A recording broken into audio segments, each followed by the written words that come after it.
Thin Hagin, Tina Kadin, Hagin, Tina Kadin, Hagin, Tina Kadin, Hagin, Tina Kadin, Hagin, Tina Kadin, Hagin, Tina Kadin. Every day I wake, I make my mind up.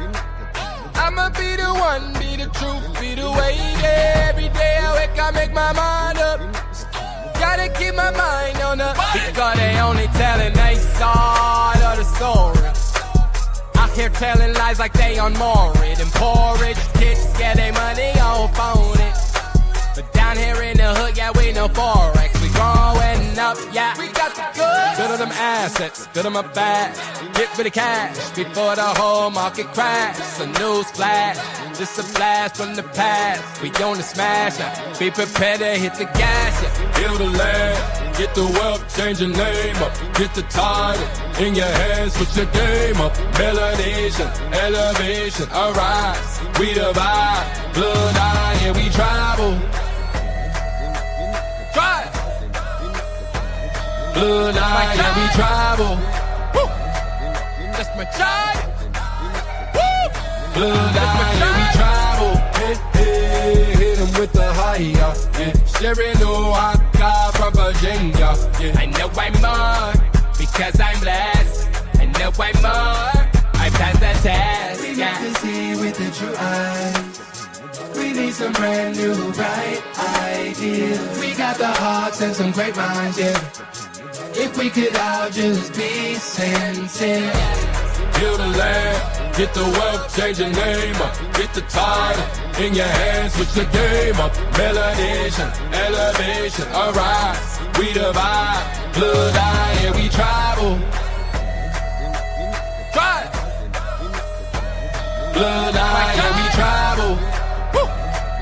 That's my child. Woo. Blood eye, and we travel. Build a land, get the wealth, change your name up. Get the title in your hands, put your game up. Melanation, elevation, arise. We the vibe, blood eye, and we travel. Hey, hey, hit him with the higher, yeah.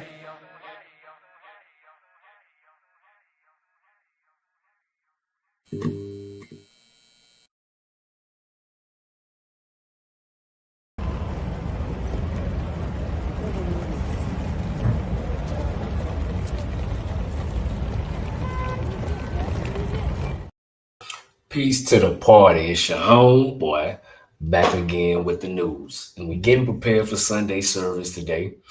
Got a great lecture coming your way. Anglo-Saxon Saxon connection to America. We got our guests have some history pulling up. You know it's going to be a good one. Before we get into it, though, we got to start out with the news. And I'm going to tell y'all something, man. I'm going to keep it real with y'all. From the time of us doing this, we've been learning a lot about our people. No matter what your ideology is, we labeled as the Black Americans have a unique experience, and a lot of the things that we are faced with, we can all relate to.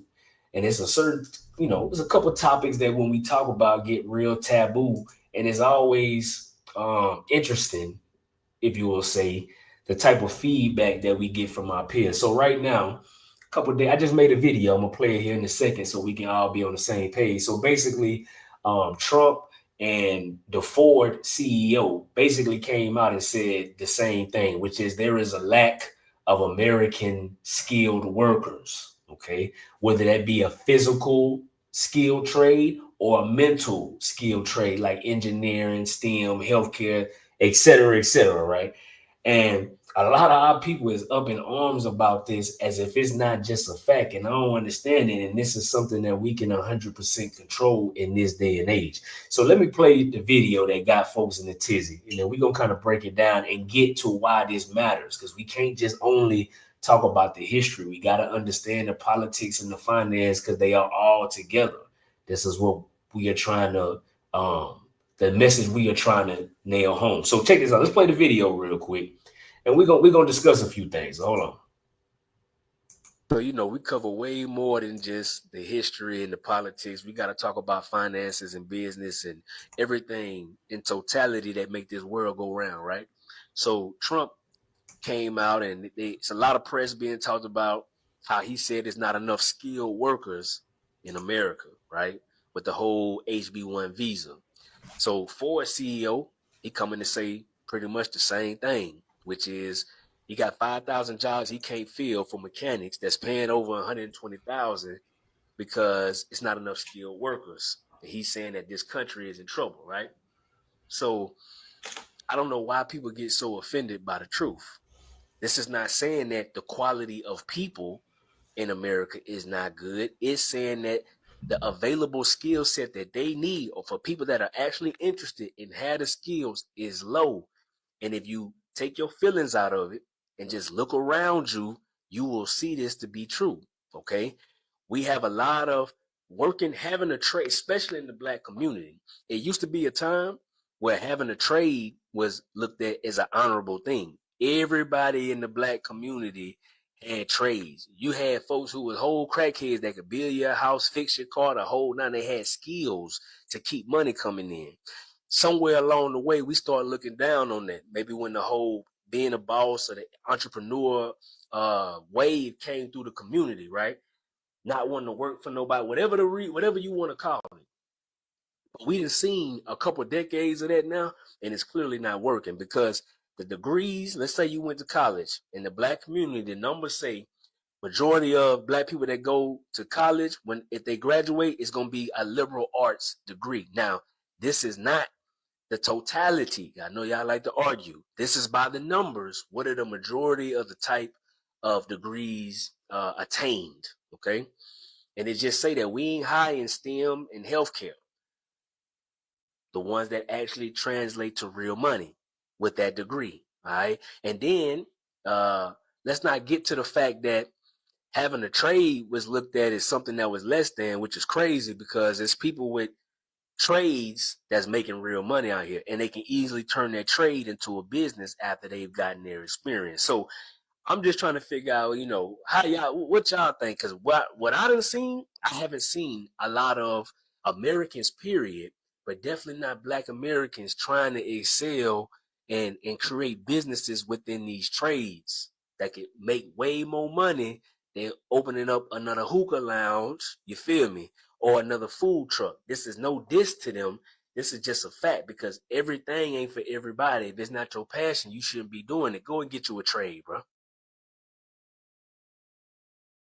So, a lot of people shout out to the community. A lot of people was chiming in, telling their experience, had folks disagreeing. But the number one thing that always strikes me is the victim mentality. Like, bro, at the end of the day, where we are, I don't care what your ideology is and what you believe or what you identify as. If you want to not even just thrive, but survive in America, you have to participate in capitalism. I don't care what these people telling you, the whole socialist idea and the way they're trying to proposition to Black people for us to want to hop into that is really not to our benefit. It will make us a permanent underclass. And when we know our history and know this is our land, that's really a disservice to our ancestors. You feel what I'm saying? It just don't make no sense. So we offer solutions here too, trying to give you the game and talk about what's real. Right now, we're going through a shift in America where a lot of the degrees of past can't necessarily help you at this moment, especially if you don't know how to market yourself effectively and really just know how to switch lanes, because maybe that degree field that you pursue may not work in today's America, but you can use that to pivot to something else. It just is what it is. There's always a way. That's basically what I'm getting to. So they broke this down. They came out. They was mad at Trump. They was mad at the Ford CEO for saying something that's true, even though the stats bear a whole different. It literally paints the picture. And it's not just a Black thing. We just relating it to us because it's our community. This is an American problem, which is the reason why a lot of these industries have foreign people inside and even dominating them right here in America. So I know a lot of people, the first thing they point out is, when we talk about the wealth gap, because I read this report from NCRC. They did an updated racial wealth gap, and the numbers for us continue to go down. And we are always worried about superficial things that really don't affect us every day, although this does. So, you'll have people that'll bring up, well, what about Houston? What about Atlanta? What about DC? These places that's supposed to be Black American strongholds, right? Let me show you the whole myth. Somebody broke down the Black Mecca myth in Atlanta, and I'm gonna play this for me. Y'all tell me what y'all think. It's always interesting too, because people talk about, Atlanta specifically as the Black Mecca and culture and all these opportunities. But yeah, when you kind of start to peel the thing back a little bit and ask yourself some hard questions like, okay, who actually owns what out here? And, who's actually building, who's actually in control? Where's the actual money coming from? Like, those answers aren't always the answers people want to see. I don't want this to sound sad, but I think it's just a reality. So our new location, you can see the entire city from Buckhead all the way through downtown and beyond. And when I look at that skyline and the community that I serve the most, I'm focused on Black folks. Nobody Black owns most or any of that skyline. So here we are, right, in a culture capital, in a what is seen as a Black Mecca. But if they just look at the dirt, right, like we're not owning much of any of the dirt, right? And we can do that same sort of analysis across category, and that is what makes this moment scary. So no, we're not any less creative than we've ever been, but there's being creative, and then there's the business of creativity, right? And unfortunately here, those checks aren't the same. I mean, we have a location in LA. It's obvious, right, when someone is thinking about doing even an event in Atlanta, you get an Atlanta budget, which is very different than an LA budget, despite talking to very similar audiences, right? So like the business of how the city moves right now, we've got to continue to shine a spotlight on that. A lot of our creatives are more capable, producing, I would argue, the best stuff that you're going to find. The cash that's in the city tied to that doesn't match at all. So basically what he's getting at is, and I can vouch for this to be true, right? Being that I've been all up and through Atlanta doing business, leisure, whatever the case may be. Lived in Georgia over a decade. And what I've seen is you got a lot of Black people. Some of those doing very well, some doing upper middle class. You got a lot of poor as well. But the one thing you see in common is the ownership is really just Black face. It's not really real representation. It's not real power. And even a lot of the bigger businessmen and women that are Black ain't from America. So this is the part we don't like to talk about. So remember I said I was reading this report with Spark this, and they basically said that the wealth gap from 1992 to 2022 has been pretty consistent. And the biggest things they show is median wealth for white people is around 280,000. And for Black people is around 44,000. And a lot of it had a lot of similar characteristics for the people, the main people, the racial classes that were on the lower end. It was tied to property ownership, lack of liquid assets, right? The degrees were different. So for example, we got a lot of people our people have been marketed these liberal ideas, right? So they go to school and get these liberal arts degrees. The problem with that is these liberal arts degrees are not sought after for high paying careers. So then you also have another sector of us, especially in the Indigenous or just the conscious community. They feel like if they work for somebody, you working for the man, you working for a part of the system. So they may want to only choose entrepreneurship. Now, don't get it twisted. Very big fan of autonomy, obviously, and entrepreneurship is part of that. But when you've actually been on that journey, you know it's not as easy as it's cut out to be, because what if you are able to produce money for your business, but that's the only money that you're bringing in, meaning your life expenses got to be paid out of that money too. You aren't truly reinvesting in the business to be able to scale and grow. You really just hustling. You don't have a scalable business model, but you can't tell people that because it's like you attacking them. But when you really been in the real world and you see this, it's very obvious. So using Atlanta once again for an example, majority of the businesses that you see are similar. You got a lot of lounges, right? You got a lot of places like that appeal to entertainment, but it's only so much people can be entertained for everybody to be successful, even in a place like Atlanta. We need more of the Black construction companies, electrical companies, hospitals, banks. You see what I'm saying? Stuff that's not the stuff that you post on social media that may get a lot of fanfare, but it's very important to sustaining yourself and actually really getting money. That's the crazy part. It's not like these trades and businesses are on the low end when it comes to money. But the problem is you're not going to build something like that fast. You may not even build it to be highly successful within your generation. But are you willing to take the sacrifice to set this up? This is what we don't be wanting to talk about, right? But the numbers are showing that we getting our ass kicked, and we really just around here playing, everybody hypothesizing and talk about feelings, but no real strategy. So I want to talk about this last video real quick, right? Because it speaks to this exact point. So Tabitha Brown came out a little while ago, and a lot of the Black community was mad at her because she was saying some of y'all need to shut your business down to go get a job, but not just any job, a highly skilled job that affords you enough money to pay for your responsibilities and then invest in a business without having to take money from you. So you're able to get the business capital, the business funding, because you need good credit. You can't have good credit when your finances ain't in order. It's just common sense, right? So check this video out from this lady named Sierra Nicole. She broke this down, and she's a certified in what she's saying. But I want you to hear her perspective on this because I feel like it's pretty good. Check this out. At Tabitha Brown saying that entrepreneurs need to go get a job, then you're probably going to hate to what I have to say, because she is 100% correct. Most entrepreneurs right now that are full-time entrepreneurs need to go get a job, period. I know more people that work a traditional 9-to-5 that make more money than your average entrepreneur that you know. And that's because entrepreneurship, number one, like everybody says, is not for everybody, of course. Number two, being successful in entrepreneurship, having your own business, is not an overnight thing. Having a successful business, keyword on business, takes time to build.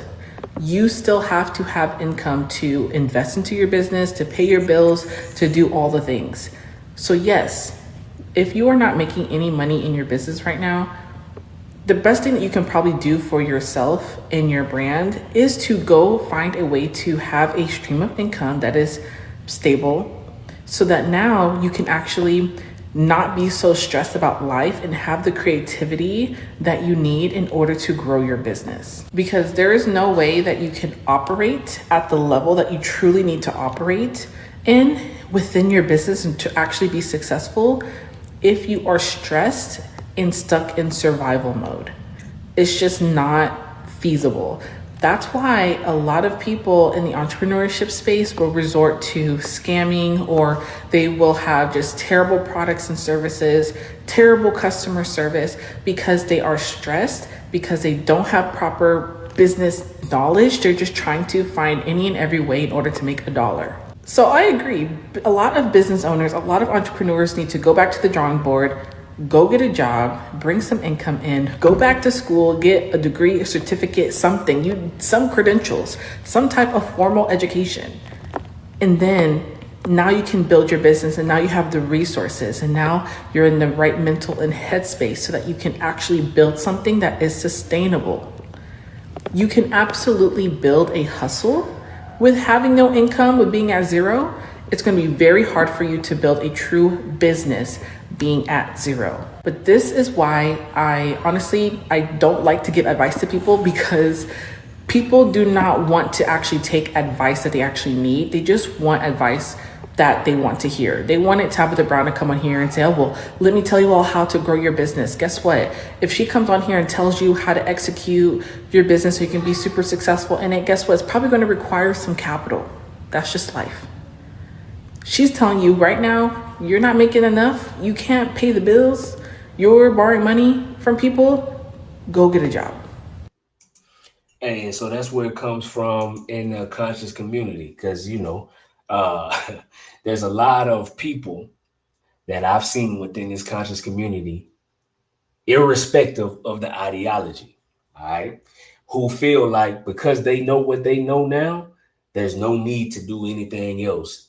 Life is just supposed to change because they know they're right. They know they've been mistreated. They can prove it through the history. And you ain't wrong. We sympathize with that. However, the reality of that is what you going to do about it with just your thoughts. You got to put some intent behind it. You got to get yourself and your family in order to be able to pass this information down.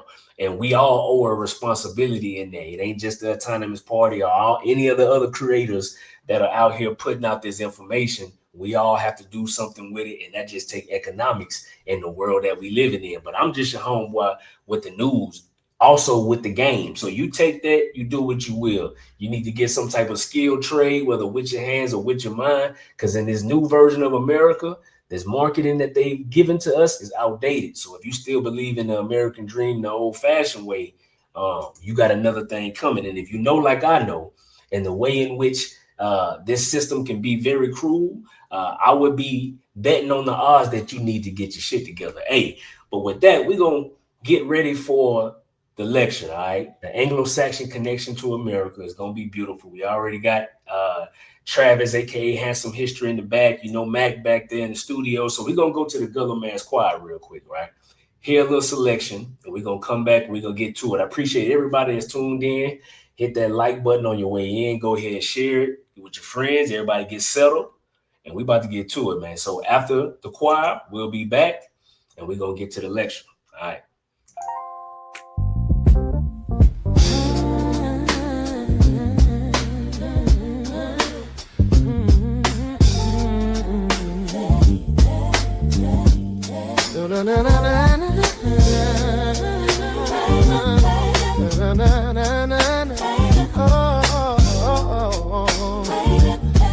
Yeah, purpose got a price. Ain't no way around it. We gotta fund the vision. Fund the vision. Run the vision. Fund the vision. Dreams don't move till the people grounded. Fund the vision. Fund the vision. They say love your people, but love needs tools. Power needs resources. That's the first rule. We ain't chasing silver, we chasing solutions. We need capital to break these old institutions. Break those chains. Break those chains.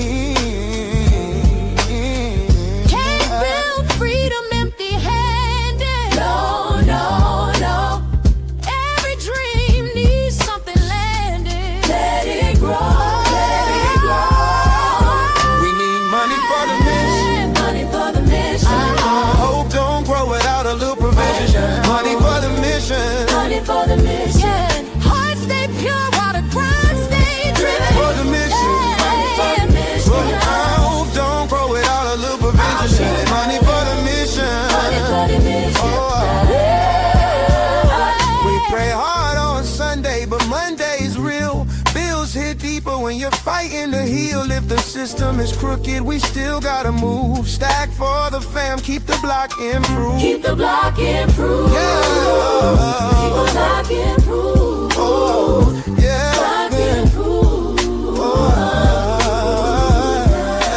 Yes. Faith is fire, but the work needs wood. Purpose grows strong when the funding's good. We raise the money for the generation. We build the budget for the restoration. We plan together. No tribe left behind. We feed the future. The liberated mind.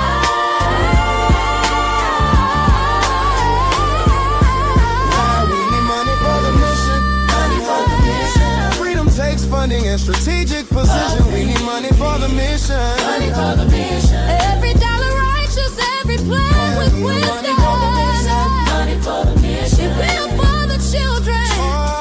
We build for the kingdom.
down your window late at night.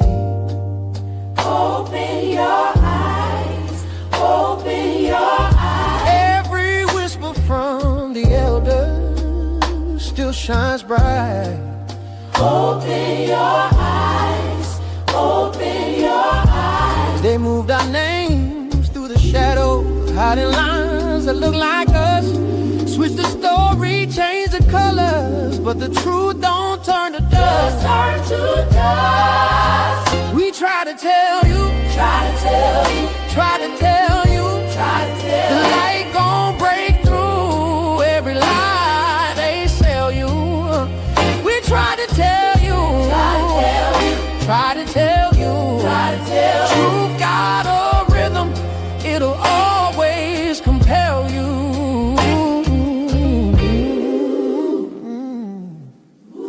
They painted over our footprints, but the ground still feel our way.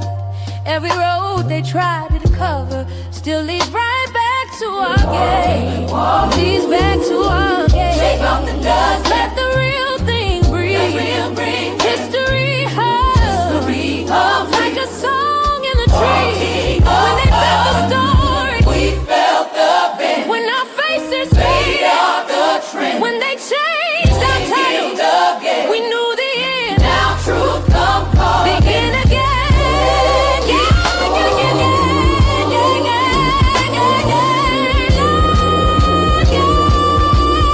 Some folks wake up in a moment, some take time to see the signs, but the truth keeps singing softly till it rises in your mind. Rises in your mind, rises in your mind. We try to tell you, Try to tell you, truth in the marrow, try to tell you, truth in the bell tone. We try to tell you, it was in your hands, it was in your bones. We try to tell you, try to tell you, try to tell you. try to tell you.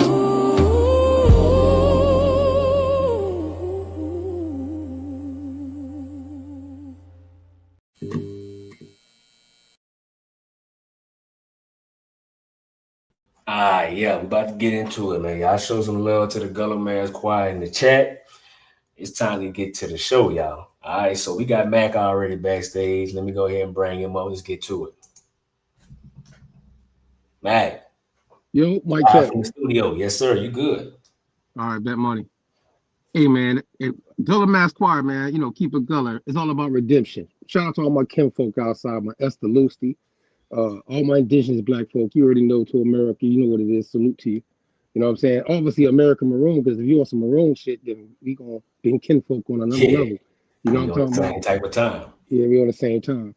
The harsh reality is live life autonomously. You know what I'm saying? This Sunday service, you know what I mean? It's always the message before anything else, from recent time to history, you know what I'm saying, that we talk about.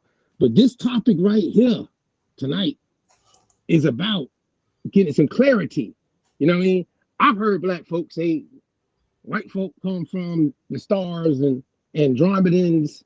I've heard a whole bunch of stuff. it's like, it's crazy. You know what I mean? But we're focusing on tonight the Anglo-Saxon, and the reason why is because of Benjamin Franklin. You know what I mean? Lee Cummings, I got to give credit again. So when we was with him back in the day, you saw we brought him back this recently. You know what I'm saying? Shout out to Lee. But he put us on a little deep dive to cross-check certain things as his series is put out. You know what I mean? And on our own level now, we're the Autonomous Party taking accountability. You know what I'm saying? To give some clarity to certain things, and certain guests and certain things we reach out to come on our platform are there to help us give that clarity and be able to move in a certain type of way to give people better a self-educating, which is still tied to self-governing as a Maroon in America today, to understanding what really took place. You know what I'm saying? So tonight, Anglo-Saxons to America with our special guests, you know what I'm saying, is what we're going to go get into. Shout out to the party, Maranatha, by the way. Hey. I got a green right here with me, too. I got a green right here with me. Oh, my boy, hey, he done doubled up on them boys, bro. Yeah. All right. So look, we already got Travis in the back. Let's go ahead and bring him up, introduce him to the conversation. Because let me show y'all how good we all work together. And Travis can vouch for this when we bring him up. So we just sent him to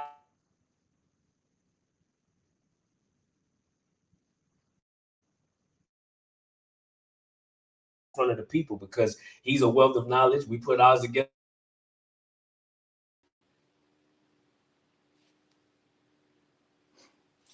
I'm losing you all of a sudden. What's going on here? Yeah, okay, it wasn't me either. Can you hear me, Travis? It went to all of us. I can hear y'all now. I can hear everybody. Sure. Yeah, they tried to blink us out real quick, but we good. All right, cool. Making sure it wasn't me. I was like, dang. All right. Oh, what's up, Travis, man? How you doing, man? It's been a minute. Yeah, it's been a minute. Been researching and been sort of retooling what I'm trying to do. So I'm gonna kind of go forward with this business forensic history academy, where it's still focuses on a lot what I do in regards to the United States, but it also has a lot in there about how-tos and like training and lessons and how to read some of these books yourself and have enough of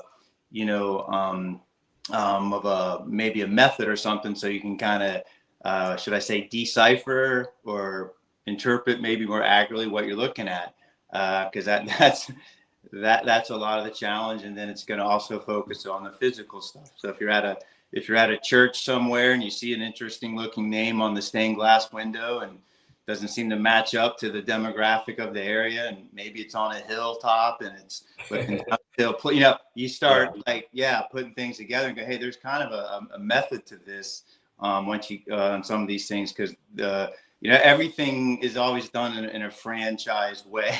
So once you kind of key in on how the franchises are organized, right, then you can spot them, so to speak. So, I'm simplifying it, but yeah, that's kind of big picture what I'm kind of doing with this, so people can, teach a person how to fish. I've been seeing you've been actively, so that's why I was already prepared. I definitely knew you wanted to speak to it, and for the people that already follow you on TikTok, they can come and check you out. I put the link here in the chat. Yeah, no problem. This is what we're here to do. We want to build and have. So you talked about franchises, right? Mm-hmm. So along with those franchises, it comes a lot of renaming and retooling of words, of ideologies, and that kind of brings us to the conversation. So Matt, what was your reasoning for wanting to tackle this for Sunday service today, bro? All right. Well, I'll be honest with you, Travis. The two shows that we did with you this year before we started back, because when we reached out to you based off what you were putting out, dealing with the trust in America and the system of it, and obviously, Aboriginal side, you got clips. Everybody should know them clips if they don't know about Hampton history on TikTok. You know what I'm saying? You said something though personally about how you had, the Anglo-Saxon Protestant. Do you recall that? Yeah, absolutely. I have it in my. I actually tie right to what's known as the House of Hanover. It's Hesse-Kassel, which was in the area called Saxony, which is actually in Germany, not in England. So this whole thing about Anglo-Saxon gets really twisted and fascinated and full of obfuscation and twisting for whatever the agenda is of the era. But yeah, there's that's up to me. This is the really hidden connection about really been heavily involved. I don't want to say in control, but one of the main trusts, one of the main groups or syndicate people, they're coming out of this electorate that got King George I. So that's what everybody knows. They think of King George as the King of Great Britain, but he's actually part of a contract called the Personal Union between England and Scotland at the time. They added Ireland later, and this electorate in the Holy Roman Empire. Yeah. And that's what we've been breaking down. Yeah, go ahead, Matt. He covered. Hey, listen, this is fire there, right? That's perfect. No, you're on fire. You're on fire. We're on the same page now. That's fire emojis in the chat. Fire emojis in the chat. Yeah. That's what type of conversation is going to be. You already know. we'll just start with that. No, you came in. You actually. So this is why, again, when you said it to me, I was being genuine, and obviously, because of the narrative that you also push, and I've heard you say that people have a misconception of slavery is pushed on us, indigenous, or even those who came that didn't look like white folk into this country. That all of them were all coming from the same position in today's narrative of history given to us. But the Anglo-Saxon is not, just like other groups, is not coming into America as some elite situation if we understand the timeline of American history. Timeline, right, absolutely. All right, making sure I ain't tripping. You know what I'm saying? Making sure I ain't tripping. That's all. Yeah, I think the key is that's why I focus what I cover from basically the expulsion in the 1490s, late 1400s out of Iberia, because that's the group of corporations and trusts that get pushed out of continental Europe, and then they begin to foment all these wars, and they're known as the Huguenots, and eventually they're just the Protestants, right? Basically, but what gets lost in all that is there's like an early wave who's coming over here and doing the dirty work, and it's mostly those guys. But then there's like the money though is coming, and some of the manpower is already coming from King George. Like, so basically when King George, I'll just give you an example, like King George takes over, and within about a couple of years of his office taking over, they renegotiate the 8 Lord Proprietor contract and land holdings, because they had done those deals with the Stuart family, the Stuart Royal Trust. Yeah. So now you have this new trust coming over from Germany and Saxony, Germany, and saying, oh, we're reorganizing. So from that moment on, you have to say, well, here's the beginning of the Saxon influence in it, but it's not coming, like you're saying, it's not coming in the form of settlers coming from Saxony. Not really. My family's actually a good example of that. That doesn't start till about 1750. And there's a reason for that. It's called there's all these wars and blah, blah, blah. But so you got to account for the first 150 years, basically. Right. Yeah, it's big, but they're there, but it's more at the high level influence, but it's not the guys coming over that are dealing with the indigenous and doing all the dirty work. It's more the financial power behind it. And then, of course, who are the soldiers sent over in the revolution? Where are they coming from? And again, in the Civil War, where are they coming from? This exact region of Germany, Saxony. All right, so boom. I'm glad you said that. Well, he on fire right now. He on tour. Yeah, I'm alley-oop. So I want to make sure I say it, because I want to make sure you see the first page here. And what I did the research on, and I had to get chat to help me with certain parts for the timeline chronologically, so everybody can go, research along with us. And obviously after the show, all the notes and transcripts that I'm reading from will be on our Patreon, just to let y'all know, just to let y'all know with the video. So who the Anglo-Saxons were before Europe is what I want to bring out first, right? Because this word Europe is a new term that's tied to Rome, and you brought up Rome. You see what I'm saying? Like, the Anglo-Saxons didn't come up with the term Europe, nor a Germanic group of people outside of even Anglo-Saxons. This is a Roman term. You know what I'm saying? Now, funny enough, I researched, and this is what I found, and everybody, and Travis, obviously, anytime you hear something you don't agree with, you can tap in. You know what I'm saying? Anglo-Saxon, it says later combined the term in 800 CE, which is AD. You know what I'm saying? And this is the Angles, ANGLES, or in parentheses, ANGLI, which is going to be tied to the word England. You know what I'm saying? It's this in Peninsula, the word Jutland, Jutland. You know what I'm saying? Peninsula, which is going to be considered modern day Denmark/Germany. You know what I'm saying? This word comes from, you know what I mean, 2nd century. You agree? Yeah. I mean, that's what they're, okay. Yeah, that's the, yeah. Okay. All right. So it says, first known from Roman writers in the 1st, 2nd century, a maritime tribe is this group of people. You know what I'm saying? It's saying, and it's saying that the Saxons part, which is a different situation, but that comes together. I'm trying to make sure everybody understand this Anglo-Saxon term, so bear with me. origin, Saxons, is tied to Lower Elbe region, northern Germany. You know what I'm saying? It says it's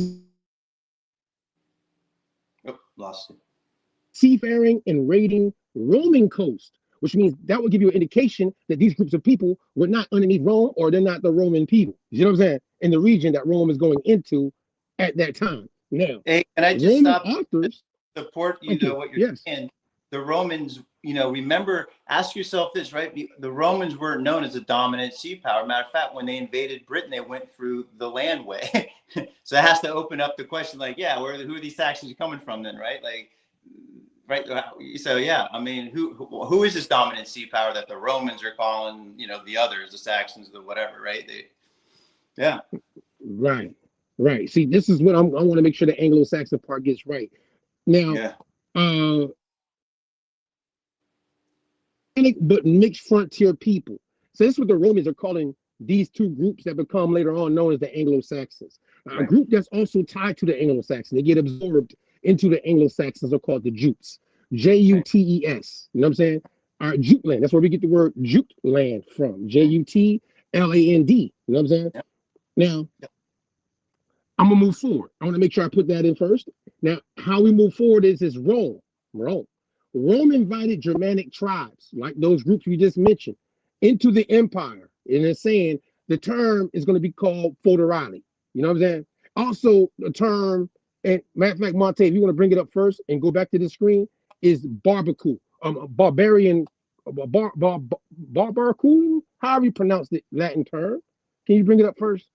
So everybody can just see it.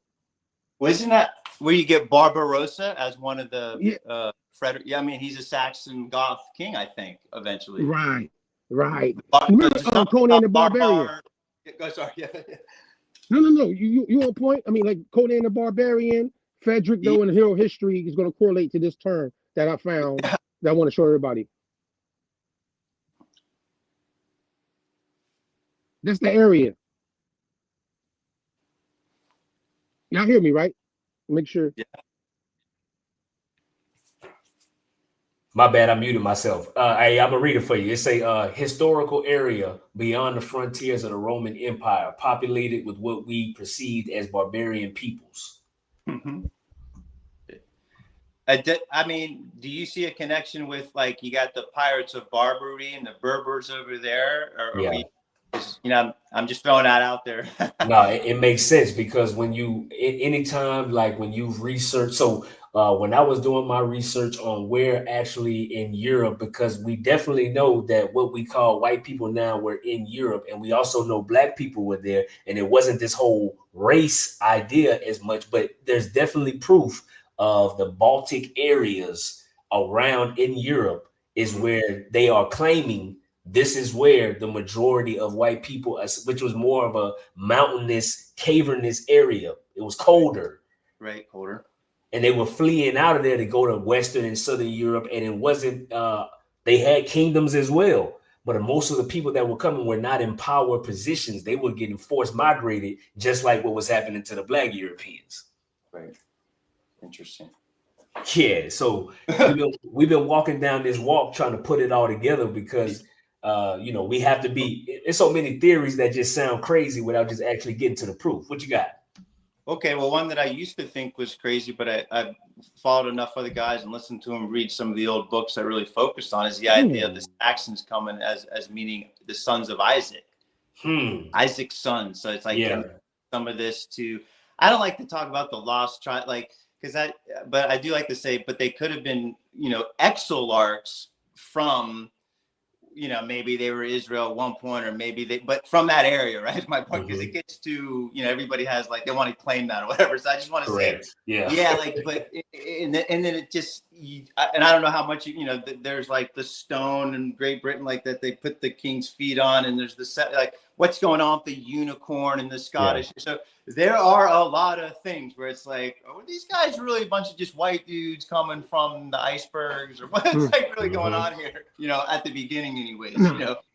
Yeah. What I'm gonna say is, what we come to find out because of Rome, and Rome's the referee. Rome will be the proof that in this region they call Europe, that later today people speculate that nothing but white people were from is not the truth, because of the fact that Rome is showing you how there is other groups of people in this region they call Europe today, and how the people we call Germanic tribes, specifically, like not the ocean. You hear me? It's the Geechee and Liquor together with that. There were like 200 tribes that are in that area. Okay, bet money. Y'all hear me clean? Make sure we. Yeah, you good.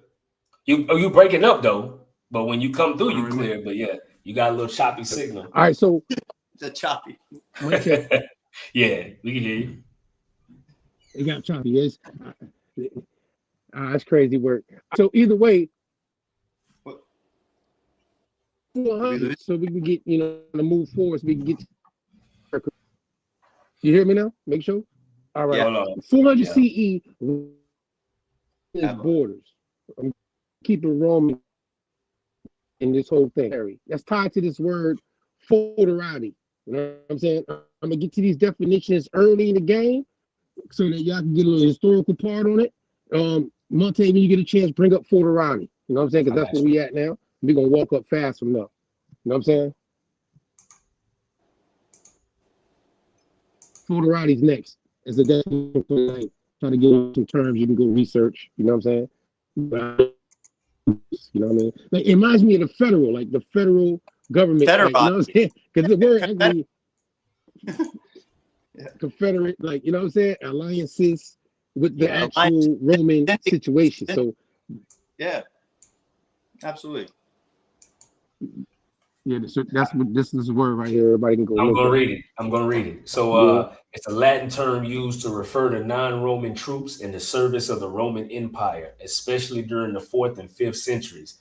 This was not a technical term. In the literal meaning, those with whom a treaty has been made suggest a wide range of potential relationships covered, include mercenaries, allies, and equal partners. By the late 4th century, this term could also refer to an elite corps. Right. Well, mercenary. Go ahead. Mercenary armies. Right. Mercenaries. Hesse working. The reason Great Britain wanted to unite with them is Britain had the navy, didn't have an army, and it didn't want a standing army in those islands. So they go get the biggest badass government of fighters in Europe at that time.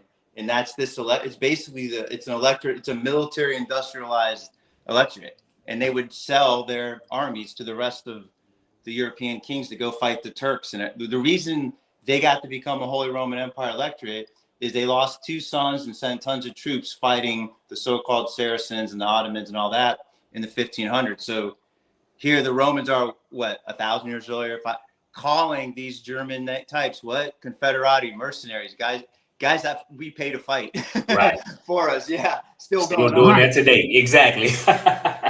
Yeah. Like, there you go. So these groups, right? So that's why we got that word there. Leave that word there for a second. The tribes that come out of these groups, foederati, is going to be Saxons, Suebi, Suebi, Alans, Alans, Vandals, Franks, and Goths. You heard me? Right. So all those groups are tied to this term and how those who allied with Rome at that time. And it will show how those groups is where that idea of being European and always, Rome reclothing, like these tribes got relocated. They got relocated. Put like that. Because of that term right there. That term and those groups were brought into Europe by Rome. You understand? You hear me? Yeah. Okay, make sure. Now, real quick, we got northern France, Belgium, and the Britain coast. This is also where the Rome's is saying that they placed Saxon mercenaries along these areas. This is between the 3rd and the 4th century. Right. Just giving y'all a quick rundown. But Matt, the collapse of Rome, who are they mercenarying against? What were the name of the people the Saxons were invading on behalf of the Romans? The Celtic groups. The Picts. You know what I'm saying? Celts, Picts, PICTS. Yeah. They will be in there. Yeah, Britons. Yeah, interesting, right? Mm-hmm. Those guys are always described as swarthy and correct. They got the languages that look a lot like the languages back in America. You know, there's a whole thing going on there. You know, so who's Rome really working for and going after? Is it the same guys are going after here in 1500? Yeah. Right. So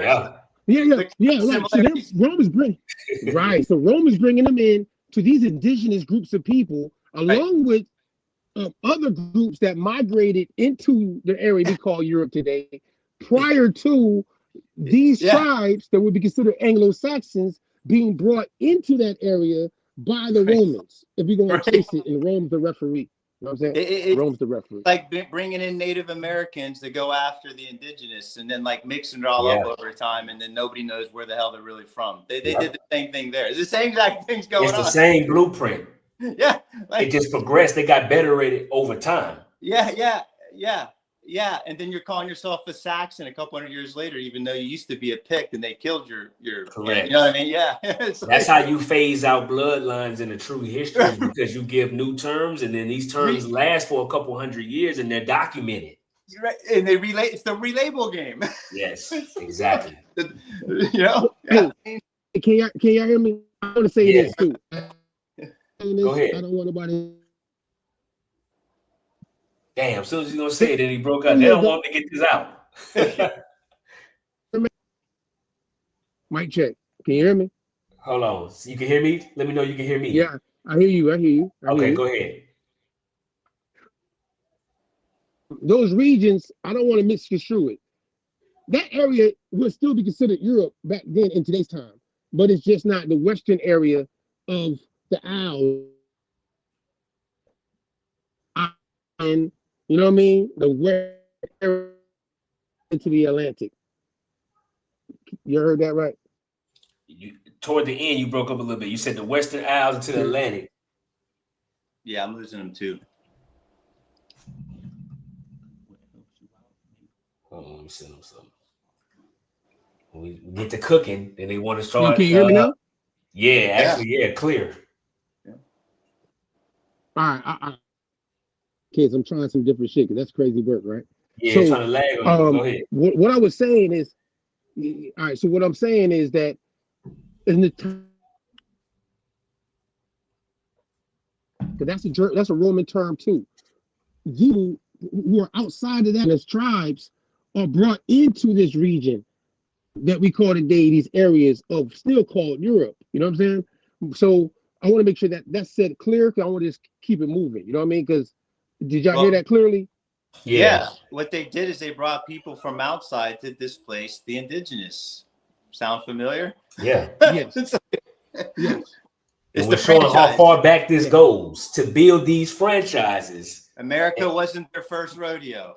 Correct. It was probably their last. It was not. It was the biggest. This was the culmination. This was the culmination. This allowed them to take over the world through America. What they built in America. What they took. Agreed. I agree with that. I do believe that. Mac, you can hear it? You still with us? Is he trying out like a new mic or something? Probably. Or trying to switch between different Wi-Fi networks. Oh. You know how it is when you live and then just start messing up on. Oh, he on the hold on. Yeah, no problem.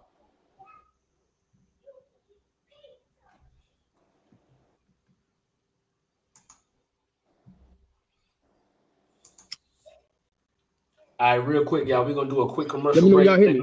Yeah, we're gonna run. Hey, I'm gonna run through something, Mac. Get yourself straight. We'll come right back. With the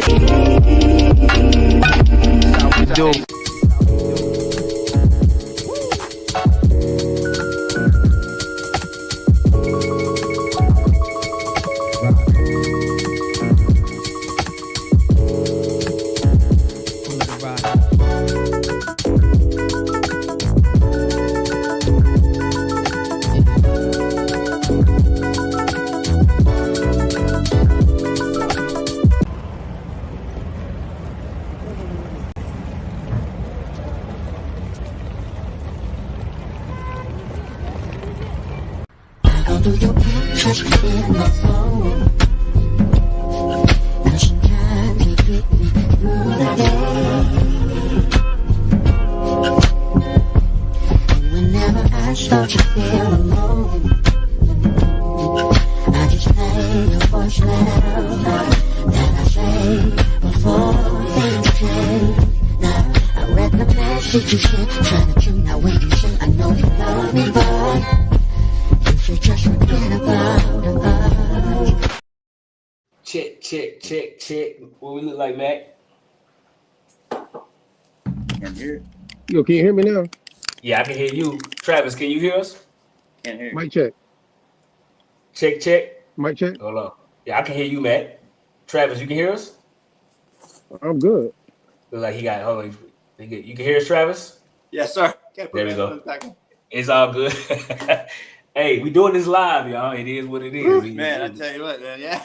It's a lot of pressure when you do it live. A lot of pressure. We gonna rock and roll, bro. It's all good. We are. All right, Mac, when we go to the next slide, what we with? Hey, man. Hey.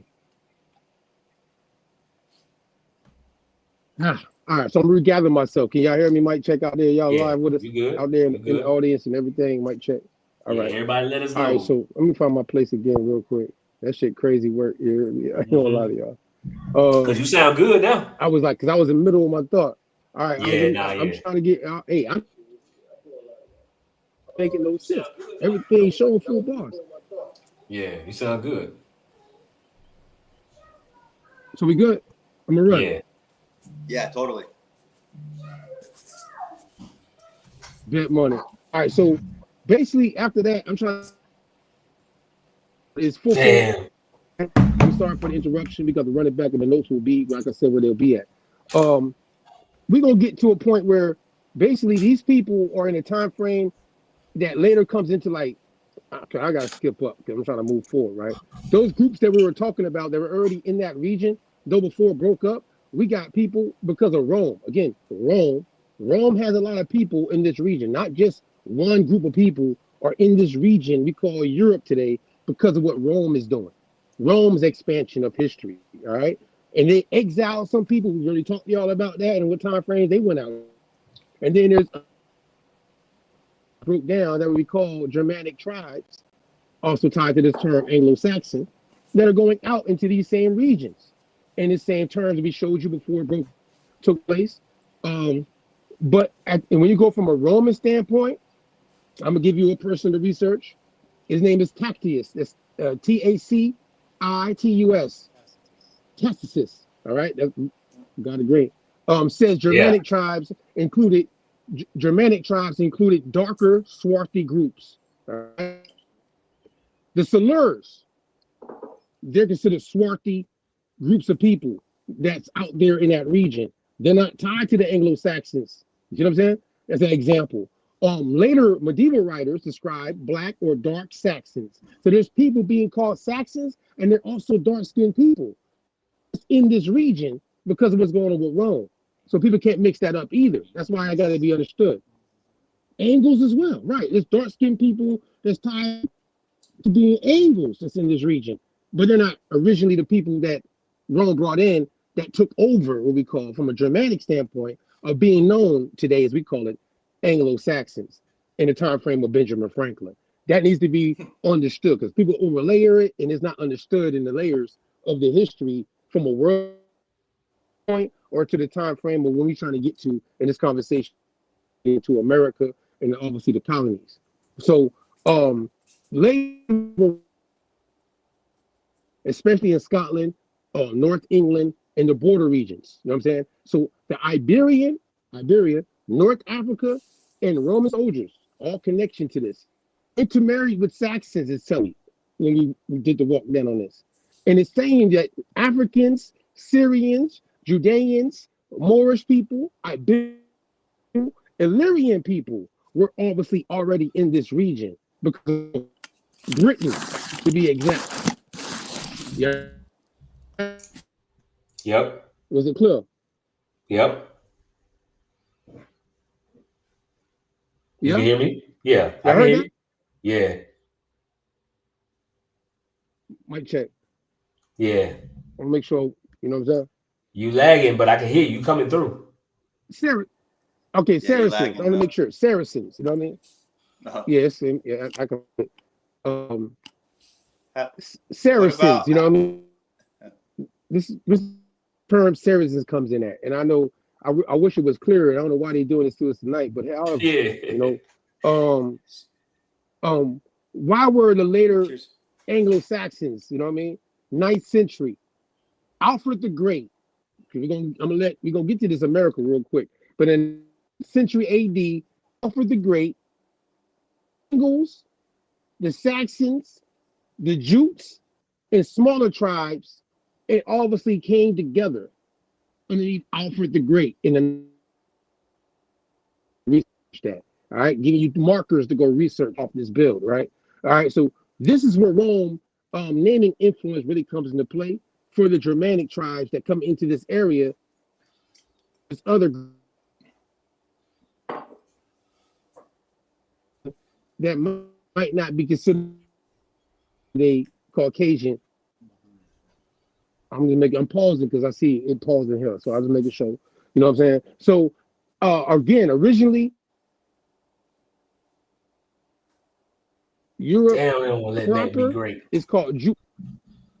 All right, make sure that's clear. All right, and then after that, we can move forward. You know what I'm saying? That's the history of Anglo-Saxons in Britain, amongst other people who are not of their same, what we call today, white or black situation. But all these groups are in this area, and it's showing you how Rome brought. So Mac having swarthy people. Hey Mac, let me know when you can hear me. Let me know when it kick in. I hear you. I hear you. All right, so I'm a summarize this because they not letting you be great. It'll let you get off about half the sentence and then cut off the end. So I'm gonna make the connection for everybody because you went through a lot of work to make sure they understood this point. So I'm gonna use my Louisiana education and summarize this real quick. So basically, Saxon and Anglo-Saxon, this term, another franchise term, that the history is very complex behind this term. It's not what we know it as today, to where when you think Anglo-Saxon, you specifically think these are white people.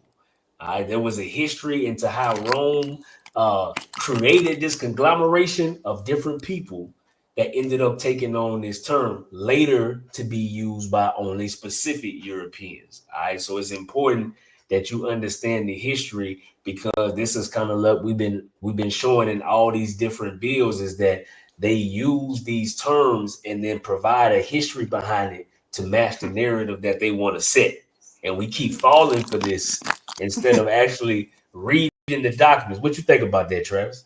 Yeah, I mean, it's not like I've always believed this, because it takes a lot of you have to get such enough of experience looking at all of this to start to see these type of patterns. But right, yeah, I mean, guys, even the Romans and the Germans, many of the Roman emperors were from Germany. It's just like me talking about how they would hostage the elite indigenous American Indians and then turn them, redeploy them in the next generation, and then by the third generation they're calling themselves Americans.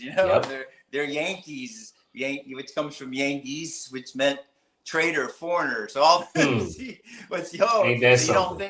don't think the Germans had the same thing going on? Like there were the turncoat Germans and there were the not, and I'm not sure which, that's the stuff where, to your point, they start writing these history books with an agenda. And at some point, the agenda is, hey, we want everybody to think the Anglos and the Saxons are a bunch of pale-faced guys, and we're going to write it that. And I think that goes back to like 13. They've been doing that one a long time. But yeah, then it gets hard to understand like the details, like who were these different groups? What did they look like? Because then they just all get called, like Max said, they're just all relabeled Saxons, Angles, and Jutes. But underneath those three tribes might have been 100 different clans and stuff like that, and that's easily what's lost. It's really hard to penetrate it, I guess what I'm trying to say textually. I think we penetrate it with archaeology. I think that's where archaeology mismatches this written history, because the written history always has an agenda, so that's, I think, where we see they're trying to understand Stonehenge. The last thing they want to say, well, Stonehenge comes from the same civilization that was doing stuff over here in the Americas. That's the last thing they want to. Right. So they got to try and figure out how to turn it into. Correct. Yeah. Anyhow. And so it's very interesting. So So Mac, whenever you back with us, just let me know. But I'm gonna keep rolling. So it's interesting the fact that Mac brought up earlier because he mentioned Benjamin Franklin because we always reference that Observations of Mankind where he talks about increasing basically Anglo-Saxons.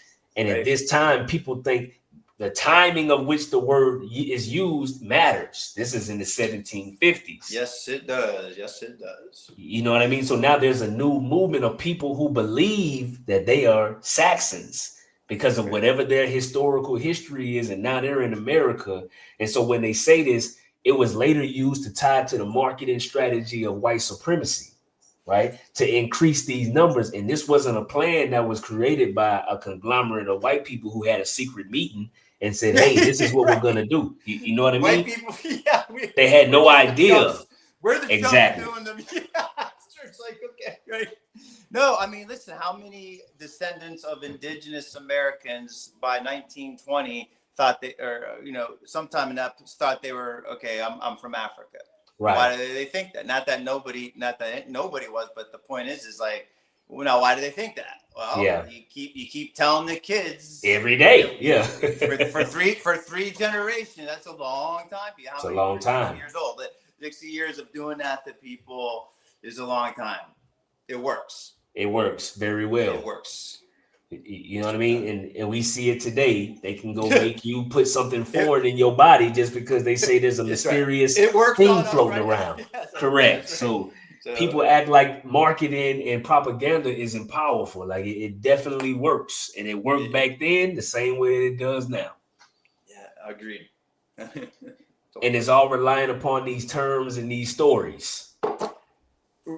Yeah, and then you create. So fast forward to Franklin. It's like, so they've now at some point, I believe, they're concocting this in the 1700s in their back rooms and castles.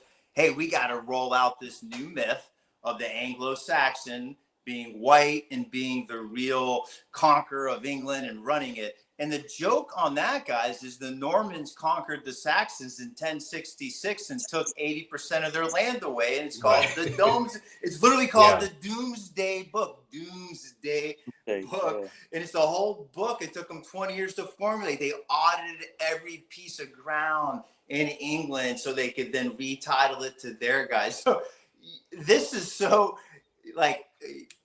It's deep. That fact, but it shows you this is all about making myth and making an identity and making ultimately what I call it a cult. These are all different cult. I like to use cult because cult is they're forming a little culture here. There's a little culture over here. There's another culture over here. I mean, America is like it's just 100 cultures. Yeah, but that's what they all are. Hey, can you hear me? Yeah, you good. Yeah. Welcome back, Mac. Hey, what you said is crazy because when I thought about the time frame, that would be William the Conqueror, right? The Norman invented Britain. Yeah. Oh, I was you know what I'm saying? Because that's like, 1060 walking up now. Alfred the Great I brought up, and we get to certain things that's happening in this region now. Identity becomes more structured of them excluding other groups of people who are in the region from that terminology. Because we're just trying to get to, as he said, Benjamin Franklin now saying in 1752 what an Anglo-Saxon is, and they're a pure white race and all that good stuff in America, right? But people don't know the backdrop on the walk up for them coming over here. You know what I'm saying? Absolutely. I'm losing him again. Nah, you got something on it? I just can't hear him. Is it just me that can't hear him? Nah, he broke off on purpose this time. I actually saw him mute because he realized his signal was about to go out. oh, poor guy. All right, it's tough. I know. I've been there before. Yeah. So some point. So I do think obviously this has to tie somewhat to what I was saying earlier. King George, the House of Hanover. They're from Saxony, Germany. I'm imagining they're part of writing this new program up, right?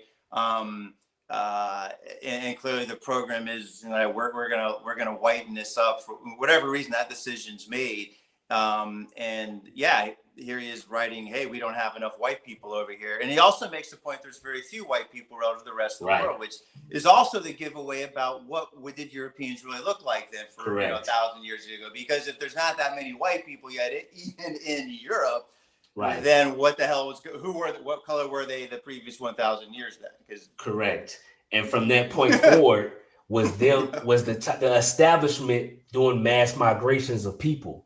Then, to be able to put them in the areas starting then.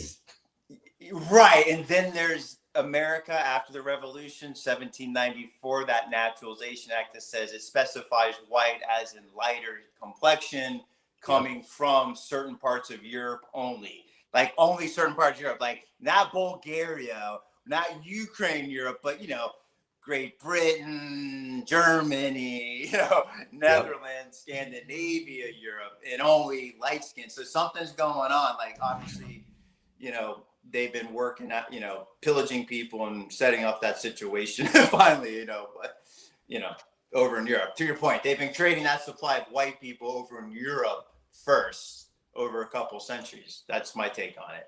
Setting them up there with some power, Correct. Yep. And getting them ready. So we went through. Yeah. So I'm gonna get us to the point to where I'm multitasking here because I'm trying to make sure Matt good.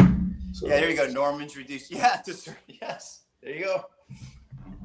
I didn't see that earlier on the slide. Yeah, you got it right there. Mm-hmm.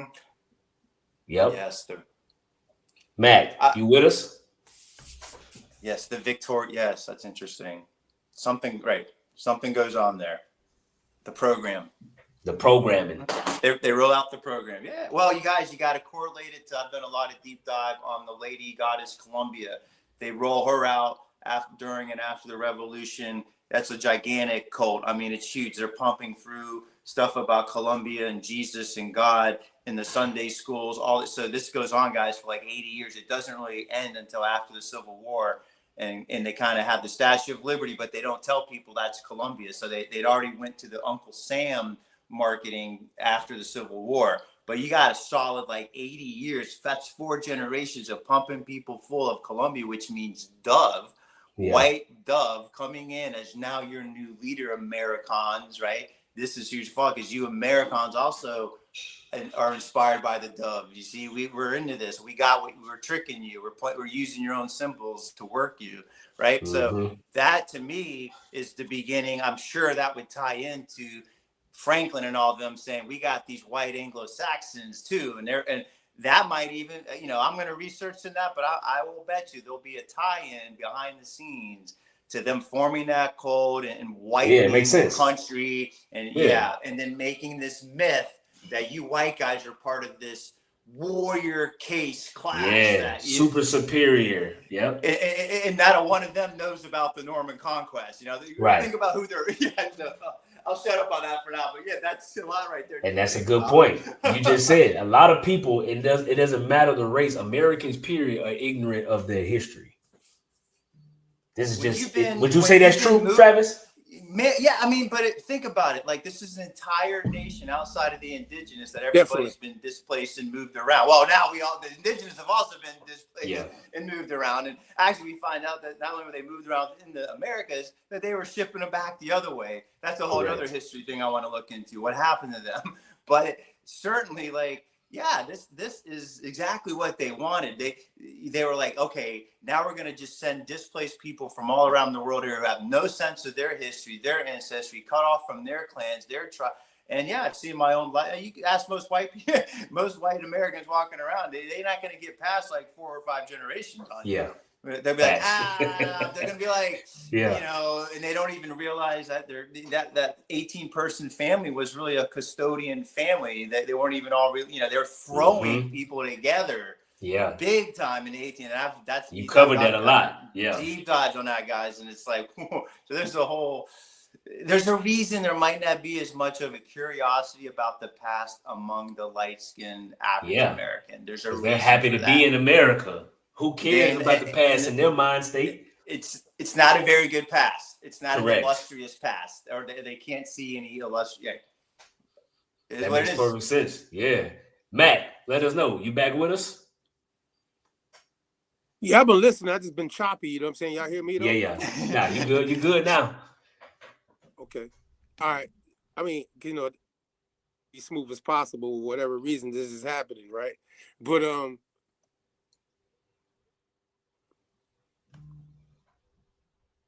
Oh no, they took him. Damn, they don't want to let. eviction Hey, part comes into play, and you can hear me, Matt? He's self-conscious now. yeah, I hear you. I know, bro. They don't want to let. Hey, they don't want to let you be great, bro. I don't know what it is. Hey, move to the. Which one we talking? What time? What time period we want to take them to, Matt? Hey, hey, look. Can you? All right. So look, Now what I I was can. trying to get to is, can you hear me now? Mic check. Yeah. So before I go off, right? Because this, I don't know what. Hey, I got 4 bars too, y'all. It's like I don't. It's Rome, bro. Rome, they got us. The crosshairs. It might be the Holy Roman Empire. They got us, bro. That's all it is. And the people know it, bro. Yeah. I can hear him trying to fix it. Hold on, let me go to the chat, man. There's a lot of people been. Okay. Peace to Live with the Party. Appreciate you.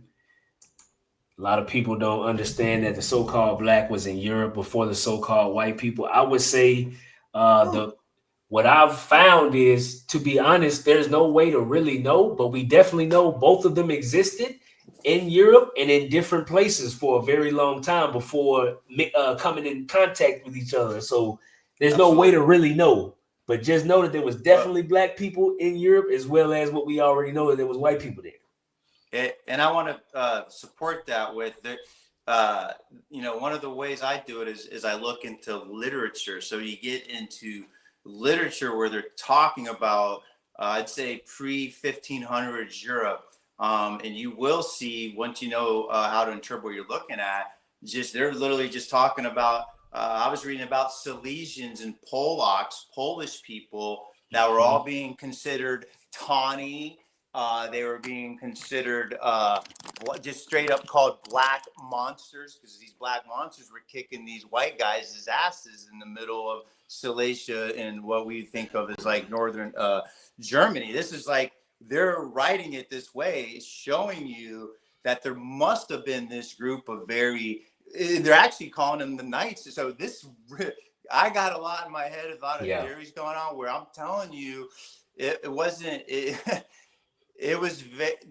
like there's this powerful group that's sort of independent of it all, and they're kind of roaming around through Europe still, and the white people are like scared of them because they're powerful and they're rich. It describes them with their jewelry, right? And guys, we're talking about, they're describing Polish people like this, Silesians, like we're talking about names of Europe that have just even lost, it's really interesting. And it makes me feel like it was a lot darker for a lot longer than anybody's copping to at the moment.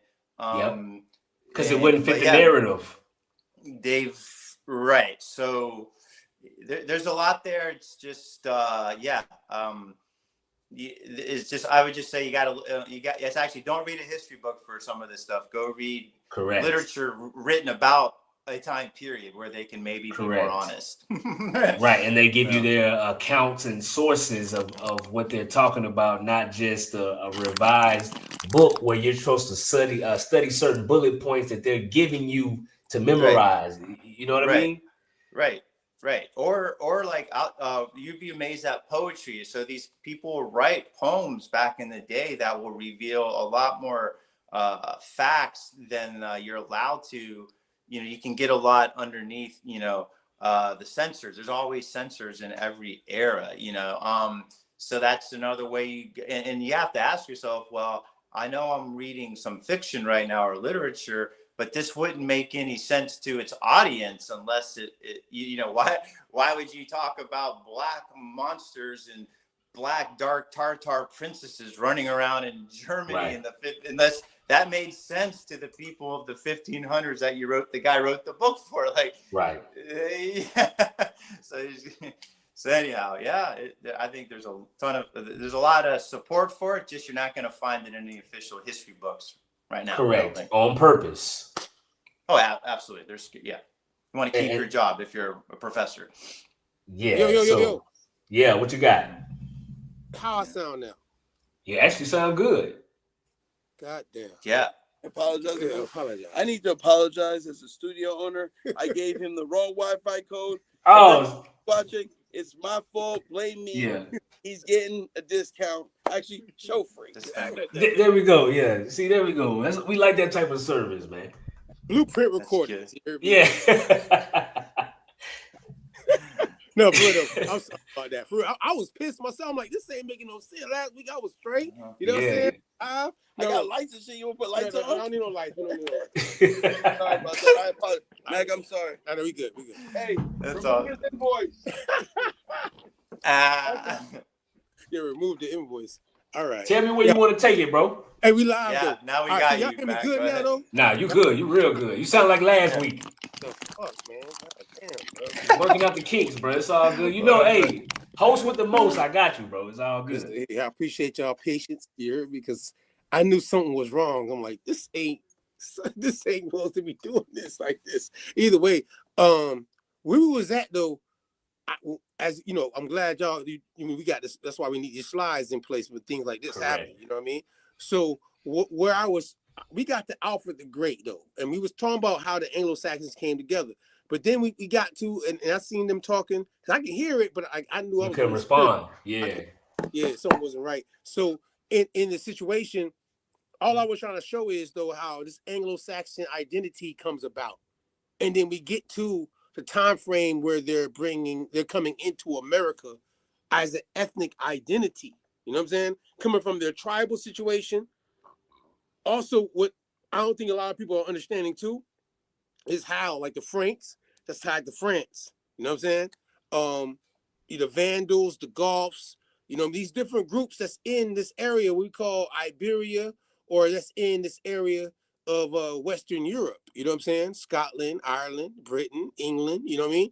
Areas. Germany, though, when people, I don't know, maybe people disconnect Germany from Europe, and maybe that's why some people don't think there could be swarthy or people being described as dark-skinned people, tribally being in those areas prior to those groups of people who came in. But Rome's going to, you research, Rome's going to be your referee for that. You know what I'm saying? And I had to make sure I could say it again clearly because of the interruption and with the connection.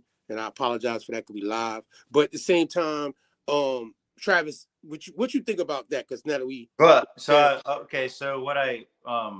what I like about this part because I have read a lot about Julius Caesar in terms of him going over to Great Britain, and one thing that's always struck me is, one, he has to go over land. Two, he has to get the German tribes that go along with it. They have to give him passage, and then some of them join and all that, because he has a long supply chain stretching all the way through. Then you got to ask why they didn't just get on ships and go out the Straits of Gibraltar and head up. So obviously there was someone more powerful than them that wouldn't let them do that. So keep that in mind when you're reading him. Then and this is where he writes a lot about the Druids. So the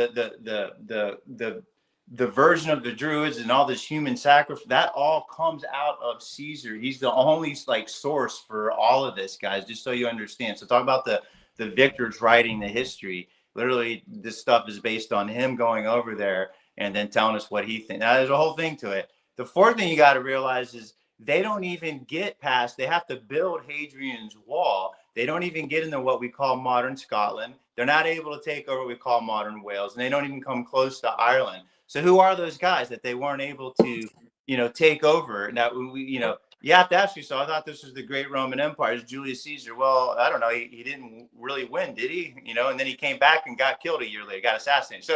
So much for all, what the heck's really going on with that? It's a whole nother story. But the point is, there's 4 questions to ask yourself.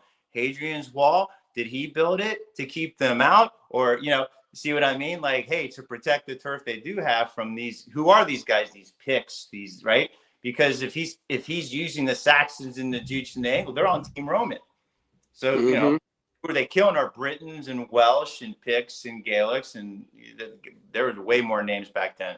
And then he's also bad mouthing who? Their priests, their druids, you know. And I can't help but look at all that and just think, if you look at the druids and their religion and their oak groves and all that, and they even have, you know, the same swastika that you see. It's like, so is he going after the same group of people that then the Holy Roman Empire and Great Britain go after over here? Because they have a lot of similar symbols.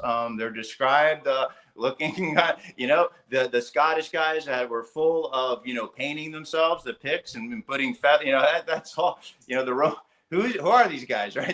Right. Hey. Yeah. So I'll leave it at that. But yeah, I mean, because of time and how I messed up that part, you know, again, I apologize. I'm gonna run it back. I will make it up. Shout out to everybody again. Only thing that the stigma that needs to be broken, as everything that we're showing on the screen tonight and everything, as we get to America, because the time is tonight. You know what I mean? Because clearly the part of the history part, and again, I'm gonna put all the notes just because I'm gonna make up for this free. You know what I'm saying? Just like how homeboy D says, invoice. Okay. All right. However, though, I'm going to put it out so everybody can get this information. However the case, when we get to people like Benjamin Franklin, his people ain't come over here as free people just because they were considered white or Anglo-Saxon or Germanic. You know what I'm saying? Yep. These people came over here and they got terms for them. And I know that black folk have a stigma because we're always taught so much in history about this term chattel slavery. And when we understand the Roman influences of how certain terms are adopted underneath the term chattel, which just means movable property, you know what I'm saying? That means anything they can move around, right? We also got to understand how the Romans moved around these people, but they just didn't use the term chattel for them. You know what I'm saying? These people, after the term foederati, that word we showed earlier, you know what I'm saying? In their alliances, there's the ones that allied with them, and there's the ones that didn't. See what I'm saying? So after Rome fell in the Western Hemisphere, there's certain groups that literally, you know what I'm saying, was on their own shit type shit. You know what I'm saying? But then the ones that took on Latin, see, the Germanic tribes took on Latin, the crowns. Right. Not all the Anglo or Germanic or Caucasian or whatever, you know what I'm talking about? But the ones that were on the elite level that allied foederati, heritage and stuff of being in these regions because of how they got there, they're the ones that are literally, you know what I mean, in the situation where they take upon what we call Roman Catholic history, you know what I mean, of being Roman Catholic at that point. Right. These crowns, this is in the 15th century. This is where now we talk about France, we're talking about, you know what I mean, Spain, Castile, Aragon, you know what I mean? These certain groups that are considered today, you know, of the Germanic tribal background, but they're in these regions because of how Rome and all the history of that and how they allied with Rome. Tied to that word, foederati. Y'all heard that right? This time. Yeah. Right? Oh, yeah. Clear. Okay. All right, bet. So within that, you know what I'm saying? Bond servant. Because of Rome, the word bond servant is adopted. Now, you can find this in the Bible as well. And some people might get that kind of like confusing because if you're reading it from a biblical standpoint, you're like, well, this term is in the biblical book and them people weren't being called that at the time. You're right. They weren't there at that time being called that. Rome adopted what they call Christianity. We broke that down to y'all too, right? You know what I'm saying? They adopted it. You know what I'm saying? So these Germanic groups of people also adopted it. I'm going to get to the Puritans and everything in a minute. I'm trying to fast forward fast enough so we can get this right. You know what I'm saying? So the terms, though, because I ain't being biased, because Rome's the referee. And if you're going to say I'm tripping, you're going to have to say Rome tripping. That's why I'm doing this. So it won't be no black or white thing. It's Roman thing. It's a Roman thing. You know what I'm talking about? So in this situation, bondman, one who owes service. That falls underneath that term foederati. You know what I'm saying? It's an Old Norse bondi with a B-O-N-D-I. I'm trying to move forward fast now. Look, and then it says here, serf, as we know, slave, Slavic. Yeah. And another word I don't think people hear about is Thrall. Thrall. So, thrall. That's why you're enthralled. That's why you get enthralled by something. Mm-hmm. Right. You know what I mean? That's associated with them. You know what I'm saying? As far as that tribal groups of people with Rome and how they're in this servitude situations underneath the Roman Catholic, you know what I'm saying? Also, you know what I mean? Powers going into the 15th century, which is tied to the terms that's also tied to them coming into the colonies in America, funny enough. Right. You know what I'm saying? So it also says laborer, servant, hireling. You know what I'm saying? Now, funny enough, this needs to be understood. Not a chattel slave. They're coming in servitude, but they're not in a chattel position, because we got to understand it. These Germanic tribal groups of people, Anglo-Saxon, whoever, who are underneath the Roman situation of these crowns, who are being brought in, they're not aligned with the Roman Catholic situation on an elite level. The elite level are the ones that are using this term for who they're conquering in areas. And to move people around. Right. You know what I mean? That's in other areas, not their own people that look like them. Yeah. It's the replacements. Chattel. You know what I'm saying? Now, they're in a temporary or contract-based situation. Go back to that word, foederati. Foederati, like federal. You know what I'm saying? Like federal, foederati. Remember that. You know what I'm saying? F-O-E-D-E, F-O-E-D-A-R-T-I. However you pronounce it, you're going to find it. Though. It's in the link. Now, like a door cap. That part. You got to make sure it's there. You know what I'm saying? So, lay it. You know what I'm saying? Yeah. Meaning semi-free. This word lay it, L-A-E-T, is also tied to these groups of people, terms they're using for them. And they're agricultural servants also in a position of that type. Agricultural servants. Yeah. Okay. Tied to land. Similar to serfs. Lay it. I'm giving y'all some terms tied to them. How are they coming in now? Right? Now, when the English translator sought a word for a Greek, and it's going to be, the Greek word is going to be D-O-U-L-O-S, slave/servant. And it says they choose bond servant. That's where people can go research how all correlates to all those groups of people, and the terminology they fall underneath as bond servants coming into America. Not necessarily free. Their contract situations, because a lot of them could not pay their way to get over here. Correct. The Puritans, the Anglo. No matter who they was. Yeah. I don't give a damn. Right. I ain't being biased. Nope. Them people could. The average European, period, I don't care what their color was, couldn't pay to get over here on their own. That part. You know what I'm saying? Now, again, chattel slavery. You know what I mean? 1500s to the 1700s. We know that terms applied from the Roman crowns at that time to people who would be described as blackamoors, Yahudim, Indians, all right, Saracens, Moors, Muslims, you know what I'm saying? And any other group. The groups that are underneath Roman situations in these regions that are coming in and being brought in are being brought in under these different terminologies than the terms we are properly told about dealing with chattel slavery. Did everybody get that? Yep. Breakdown. Good.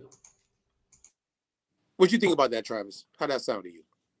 Well, I think that they actually had the headright system. So basically, the capitalists, the shareholders who buy shares in these colonizing companies, the money they invest is used typically to either buy the people that they're going to put on the ships, or they're the owner of the ships, or they're paying the owner of the ship to do the trips. That's literally like how when you purchase shares in just about every colonial corporation, it's literally what's going on. So yeah, people weren't like lining up like, oh, let's go on vacation to America and, really make it big.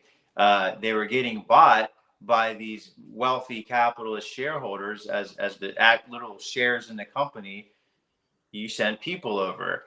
And so who do you think? Yeah, they're buying, the guys that aren't an apprentice. They're buying the guys that aren't landholders. They're buying the guys that aren't in a guild, aren't working on a manor for, remember, you got displacement going on. They're kicking everybody off the common. See, that's why you have to have such a knowledge of just all the system and everything that's going on in any area you're looking at to make sense of it. So who are these people that they're dumping over, especially for the most part, excluding the leaders and the money guys coming over to boss everybody, the knights and stuff? It's these type of people. And you're like, where are they coming from? Well, when you're kicking everybody off the common lands, again, the exact same type of common covenant held land holding that they had here in America, still when they started showing up here and they began to work that down as well.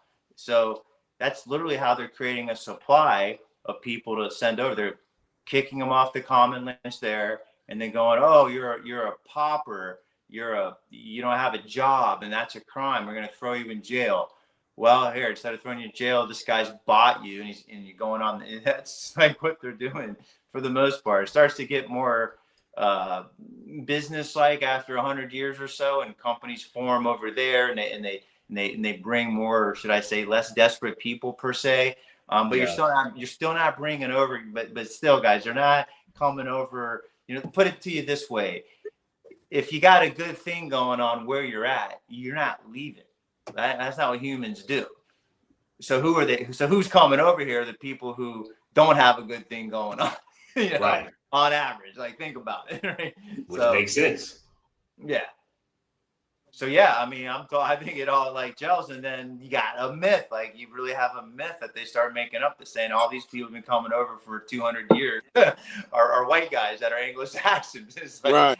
Yeah, that's the setup, because they are about to open the floodgates to bring over not Anglo-Saxons, but white people from Europe. But they want to tell them the myth that they're right. The Anglo-Saxons, they take on the name in America as the Anglo-Saxons. That's their history. And that's tied into King George III and the House of Hanover coming out of Saxony, Germany. Correct. They're a part of this. And of course, that's why you have people like in my family line coming from an area called Hesse-Kassel.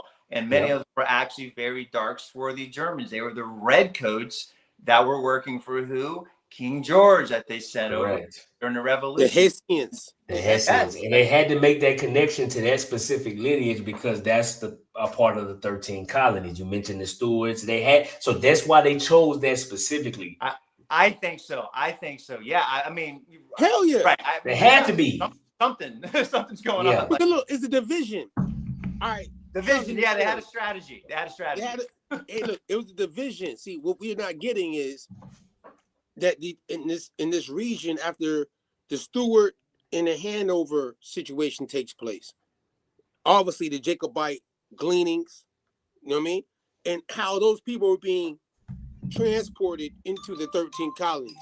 You know what I'm saying? So it's all connected to what we've got to show too, and this is gonna play a clip from Handsome History. You know what I mean? Travis. Yeah, let me know when you're ready for it. You know what I'm saying? So all I want to make sure is clear is that when we in like the 1650s, 1660s, matter of fact, no, late 1600s, 1700s, and this what's going on in those areas underneath those crowns that we call the 13 colony crowns, and the disputes that they're having between the Stuart line and the Hanovers. The Hanovers, George I, George II, George III, obviously is bringing groups of people in during this time frame of when the dispute takes place of the breaking apart of what we call, you know, the colonies, the Continental Congress, right? The House of Burgess and other houses that are in America that are paying the taxes to now what we call the Germanic line, is just the Hanovers, which is tied to the Georges. And they're sending not just white people over here to fight on behalf of them. The Hessians are not white people. You know what I'm saying?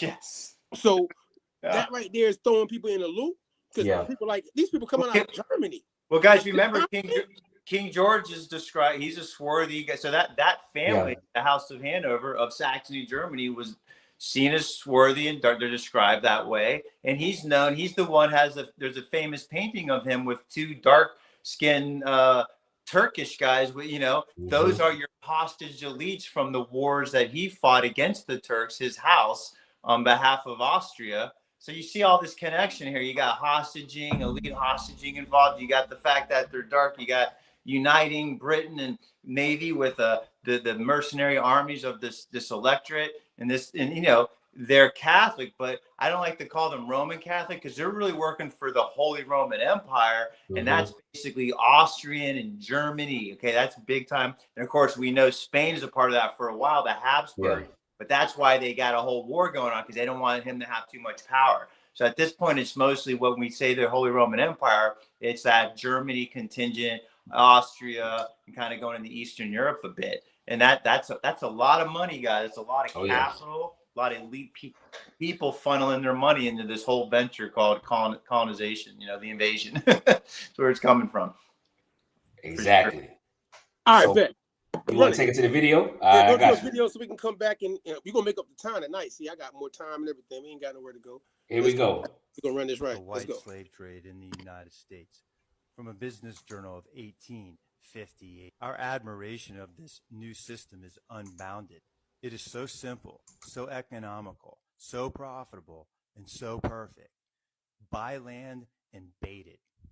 Mr. Thayer was a very wealthy abolitionist northern capitalist family, the Thayers, also major elites in the United States Military Academy. Mr. Thayer is a buy land and bait it type of person, and white slaves will settle on it as thick as flies on carrion. Not Indians or Africans, for they have too much sense to bite at such bait. But white slaves flying from the land monopoly in Europe to the incipient land monopoly in America. From DeBow's Review, 1858. It goes on to say the white slaves coming in from Europe in 1858, they better their condition by this exchange, and though they are slaves still, they are allowed more than in the old countries. So they were slaves in Europe, and he's saying now they're slaves in the United States, but it's a little better slavery. That's how bad Europe was in the 1800s. We should prefer savage liberty to the condition of these white laborers, even under the auspices of our organized emigration. They then referred to another Union Senator, Sumner. He propounded his theory before this Mr. Thayer, for Sumner spoke of, I quote, sending capital in advance of labor. So what he's saying there is the setup is to get loans from the banks, buy these new public lands that are coming up as they kick the Indians and everybody, going west, right? This is 1858. And what they were doing is the government would initially own the lands, like the Congress, and then they would sell them. So these guys would get their loans from their banks in New York or over in Europe. They buy the land. The land's not worth anything unless you have people to work it, farm it, whatever you're going to do. And they had this whole bait and switch in which they'd basically pay for these guys to get transported over to the United States, and another company would take them. They were called immigration companies. They'd take them out to, say, Kansas or at this point even Utah, and they would be enslaved by a master there. They were calling it servitude, but it was way worse than Southern slavery because it had no lifetime guarantee of employment. It didn't have any requirement for clothing or food. They can get rid of you right away. And that's what this magazine, which is a cross-sectional, it's not a Southern business journal, it's just a United States business journal, is specifically labeling over and over again white slavery. This new abolitionism proposes to expel Negro slaveholders and Negro slaves because white labor is cheaper than black, because its supply, its meaning white labor, is inexhaustible, and because white labor, it more rapidly settles the lands of these speculators and enhances the price of the lands. It's a lot to unpack there, but you hear what he's saying? That they're going to expel Negro slaveholders. So right away, what's that telling you about the makeup of the Southern slaveholder skin-wise? And also expel the Negro slave. Now, why would you need to expel tortured and unhappy and miserable dominated Negro slaves? Wouldn't you just ask them? Wouldn't they just be happy to leave? No, you have to expel the Negro slaves right along with the Negro slave holders in order to make way for these white slaves who will work for practically nothing. Straight from the facts. This isn't even from a history book. This is literally a business journal in 1858 calling out the system, describing it exactly as is, and showing you how these wealthy northern abolitionist capitalists from these ancient families at that point already had 500 years of wealth built up, some of them 800 and 900 according to the records. And what are they really doing in this Civil War? They're clearing out the best land in the world, the best agricultural land in the world for themselves. All right. So what you think about that, Matt? I want Travis to go first. It's his clip. So you want Travis to talk on it? Go ahead, Travis. Yeah. So pull up the source though, real quick. Matter of fact, pull up the source though. I found Travis. What I do, how I do it over here at the party. What we do over here, right? I found that source. Oh yeah. So I'm gonna show the source so people won't think you just saying something. Yeah. Out the blues, by the way. I want people to know that when you were talking about, I went and dug up. So and that's just one of the sources from the whole thought there. But yeah. Well, I want to tie it to what we're just so Anglo-Saxon white, right? So this is 1858. And this guy they're talking about, Thayer, I've done a deep dive on the Thayer dynasty, including major players in the United States military. There's a whole bunch there. But this is, in fact, how they whiten the country. So they raise capital, right? They're buying. Now, what they've gotten so slick by the 1800s that in the old days, you bought the person, sent him over, and he had to do a year or two, and then he was kind of free to go back. And believe it or not, they mostly hightailed their asses back to Europe. It was so bad in Virginia and stuff, they could go back. This gets even slicker and says, we're going to pay for them to come over, but it's actually going to count against them as a debt that they owe us. So they basically create a system where they're starting to bring white paupers and guys in jail. Remember I told you about all that displacement. It's called the Enclosure Acts. They passed over 500 land enclosure acts over 200 and 300 years. They took up 60% of like England's common land. So nobody had, it's really, people don't realize just how horrible. We live in the post-apocalyptic times. If you kind of start reading this stuff, right? So they're sending these people over here on debt on their tab. And then the deal is they're going to put them in some county and they only pay them in corporate money that only works. So if they go to the next town over, they can't buy anything. So they got these guys so into this system by displacing them from their family back there. These guys have nowhere to go, right? That's who they're starting to bring up. That's how the capitalists are doing. These guys like Thayer are telling you, we got to push out the Negro. Now we know who the Negro is. That's the Indian, and they're Indian slave holders because they go together. What a shocker that since they're actually the American original indigenous group, they're still in like a clan system. That's why he says you got to get rid of both of them, replace them with our guys that are on our system that we can control with our Protestant churches on every street corner, right? And even though they don't know how to do anything here, we're willing to suffer through all of that to get control of this amazing land. And that's the playbook from like 1800, and it culminates in the Civil War. And then Reconstruction's a shit show because nobody but the ex-slaves, the Negro, knows what the hell they're doing. So that's all in the Indian Bureau reports. So it just proves the fact that this was a very dark affair in this country, really through the Civil War. In the South, guys, and I've read so many books now, I'm talking ratios of 4 out of 5 are dark melanated, not dark, melanated people. In the South, being described by various European trust, reps, agents of empire, so to speak. It's overwhelming. So it's just wild that this is the reality on the ground while Franklin's telling everybody, while they're rolling out this thing about increasing the mankind. And then, so who is it for? The audience is these chumps, these poor, they got nothing. Who need motivation and pride, right? And then who are you guys? You're the savages. But he gives it away in his paper. He says, better to be a savage at liberty. What is he saying? Better to be an Indian, dude, than one of these guys. And I agree. I would listen. Better to be on with the tribe than be one of these dudes, is what he's saying. And this is why people. So we talked earlier. You guys mentioned something about Europe. So Europe was landlocked. Basically, they didn't have enough area. Go ahead, run it. He said a savage with liberty. I like that because it makes sense. That's some maroon shit. Hey, and what's he saying? The Indians still had liberty in 1858. What's going on here? What's going on here? This is why you got to read this stuff. I tell people there's so many nuggets and gems, but you have to get enough of I don't like to use the word expertise, but you just have to have enough understanding of what they mean by the words at the time that they're and it's just hard. But once you do that, you're like, no. Oh, I know. He's just revealing a bunch to us right here by mistake. He's revealing a bunch. That part. No, hey, in the same case, when we talking about, again, see, it's a balancing beam when we have these conversations like this, because now we understand that the Roman Catholic system, you know what I'm saying, is dealing with, you know what I'm saying, these groups of people.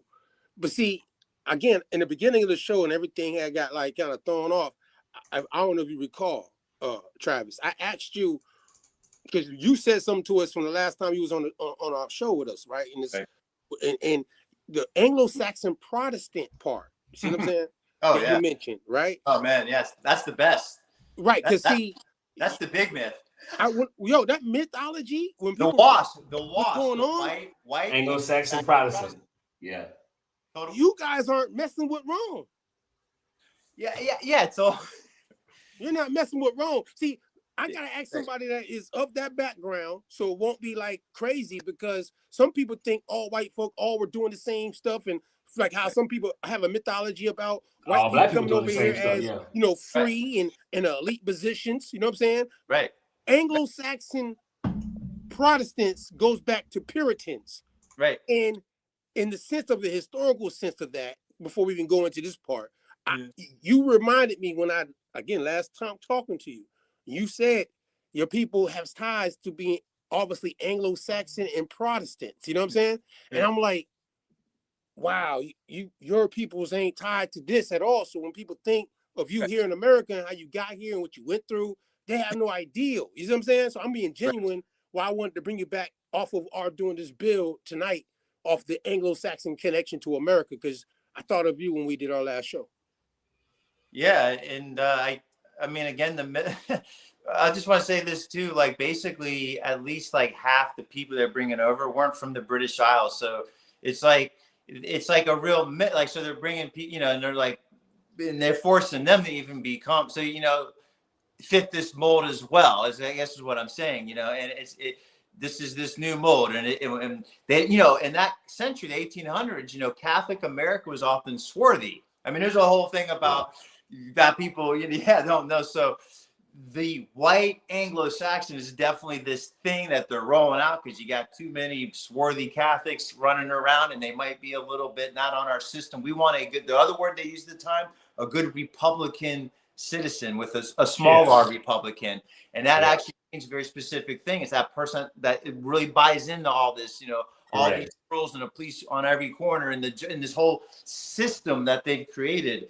A good Methodist, a good Baptist, a good Presbyterian. That's what they're pushing in to the country. And then they're telling them they're all Anglo-Saxon, even though and they're telling them that the Puritans were. The whole thing's funny because the Puritans are not Anglo. It gets really funny, but that's hindsight. But at the time, it's all part of what the program and they're doing. They're bringing this group over, and they need pride. They need to be like, those are savages. Right. Better yet, you don't want us to think you're the original people of the land. We might feel a little guilty about what we're doing. So they concoct a really good story, which is they're a bunch of Africans you don't want to get. They're Africans you don't want to learn and become a good white Republican. Like, you see what I'm saying? That's what they're putting into the white guy's head as he's arriving. That's what he's being pushed into his head. Why he's getting brainwashed while they're trying to force the freedmen to get on the program too, and they're forcing them into these missionary schools, right? It's all going on, after the Civil War. Everybody's getting, the whole bunch of people. We in America now. We in America, see. Walk with it, man. We in America. Now, see, so Irish slavery in America, make it a little bit bigger for folks, just so we can show part two. So we want to show this within the screenshots and shit, you know what I'm saying? So y'all know we don't slip. Like, if you think we don't know, like, we know. You know what I'm talking about? All right, so these people that's tied to this, and this is the differentiation. There's people coming out of Ireland, Scotland, Britain, right, that are coming into these same Caribbean areas. Like, see that word Barbados? Yep. All right, the Barbados. You know what I'm saying? There's a person that came into America out of the Barbados that would be tied to a person we call Prince Hall. Massachusetts, Prince Hall. Barbados. However, though, these group of people, Ireland, see, because they got the charter, Prince Hall, from out of Ireland, right? Did anybody know that? Like the charter African Lodge 459 is tied to Ireland. Funny enough. See what I'm saying? But who are all these swarthy Irish, though, right? Like, who are the swarthy people? Doesn't this connect back to the Picts and the like? They're still here. They were still in 1750. They're still there, or 1650, right? Right. And who are the Jacobites, right? Like the whole thing is right. They're darker, right? So mostly, it wasn't just one group of people being kicked out of Ireland. Right. Everybody today thinks it's just white people being kicked out of Ireland, but it was white and black people being kicked out of Ireland into this same area we call the Barbados. Because this right here is not tied to what they call black folk. Actually, we read it. It tell you after the Battle of Kinsale in 1601, the English had captured some 30,000 military prisoners, and thus created an official policy of banishment or transportation. James II, you know who James II is, y'all? That's Duke of York. Yep. All right. New York. Yeah. That's him. Encouraged selling the Irish as slaves to planters and settlers in the New World colonies. The first recorded sale of Irish slaves was to a settlement on the Amazon River. You heard that? 1612. Wow. Well, make it bigger. Make a bigger form. Like, listen here. It's going big as it can get right here. It's going to blow up. The Black Irish, like when I'm reading in the slave journals of like the 1850s, the complaint they'll say, oh man, the slaves are great, but those Irish that come down, that you don't want them working on your land. Like they're like, I'm like, so what's going on? So, it's like, it's interesting, like to read it still as late as the 1850s. They're talking about these swarthy Irish that they'd rather, keep the slaves, which means they'd rather use the indigenous Indians on their planet. But you see, they're trying to use these Europeans, but they don't want to use the free whites that come down either. Nobody knows. Nobody's good at this stuff. It's not like you just learn how to run it. Correct. It's like gives away the lie. Right. I mean, it just shows that either way, if people thought that Irish people were all white, right? Okay, well then Irish people were sent to these areas. Yeah, right. We're all the white Irish, and those people are all white people. Even if I'm not going to say it wasn't white people in Ireland, but I'm just saying, they were probably displacing these. A lot of the whites are the ones. Yeah, you got to imagine that's probably what's going on, and then they start displacing the whites in the 1880s when they start starving. They just they're always killing people. But look at the number it says here: from 1641 to 1652. Over 550,000 Irish were killed by English. That's more than like World War II for America. Just so you know, those are big numbers, people. That's numbers huge. Big. Right. and it says 300,000 more were sold as slaves. Now, do y'all know what time frame this is? This is going to be during the Jacobite time frame. Correct. And we can show you documents proving that people come to America. And the Stewarts are the ones losing power. Yes. Correct. Timeline wise, how many people are being deported based on what's going on with the Jacobite situation? 850,000 is basically what they said. So no, you got the ones that was killed, and then you got the 300,000 that was sold. And if these numbers are accurate, you just wiped out almost 1 million people. Right. And I believe the population was only like 8 million as of like 1850. I don't know what it was, but it had to be less than 8 million in Ireland, I would think. And that makes sense. 20% is what I'm saying of their population. These are big numbers. Right. Big numbers. Real big numbers. Hey, it tell you in the next paragraph, because I don't know if anybody ever go Google. Okay, yeah. Hey, Cromwell. See, so we ain't making none of this up. See, the children. You see the children part, man. Oh yeah, it's huge. Yeah. Those are the custodial children, guys. That's what we're talking about. Like I'm telling you, they pumped this country full of black over time. So many children, and they would assign them custodial parents. It's a whole thing that people don't realize. Look, have you seen a picture of Cromwell? Well, he's always white in the ones I see, but is he dark? Is he swarthy? I could pull him. Wait, he's swarthy dinner. He's so swarthy with the Jerry curl. Oliver Cromwell is, oh man. Well, they turned him. Yeah. I want to do a deep dive on his family. His dad was the first one to get some type of power or something. Yeah.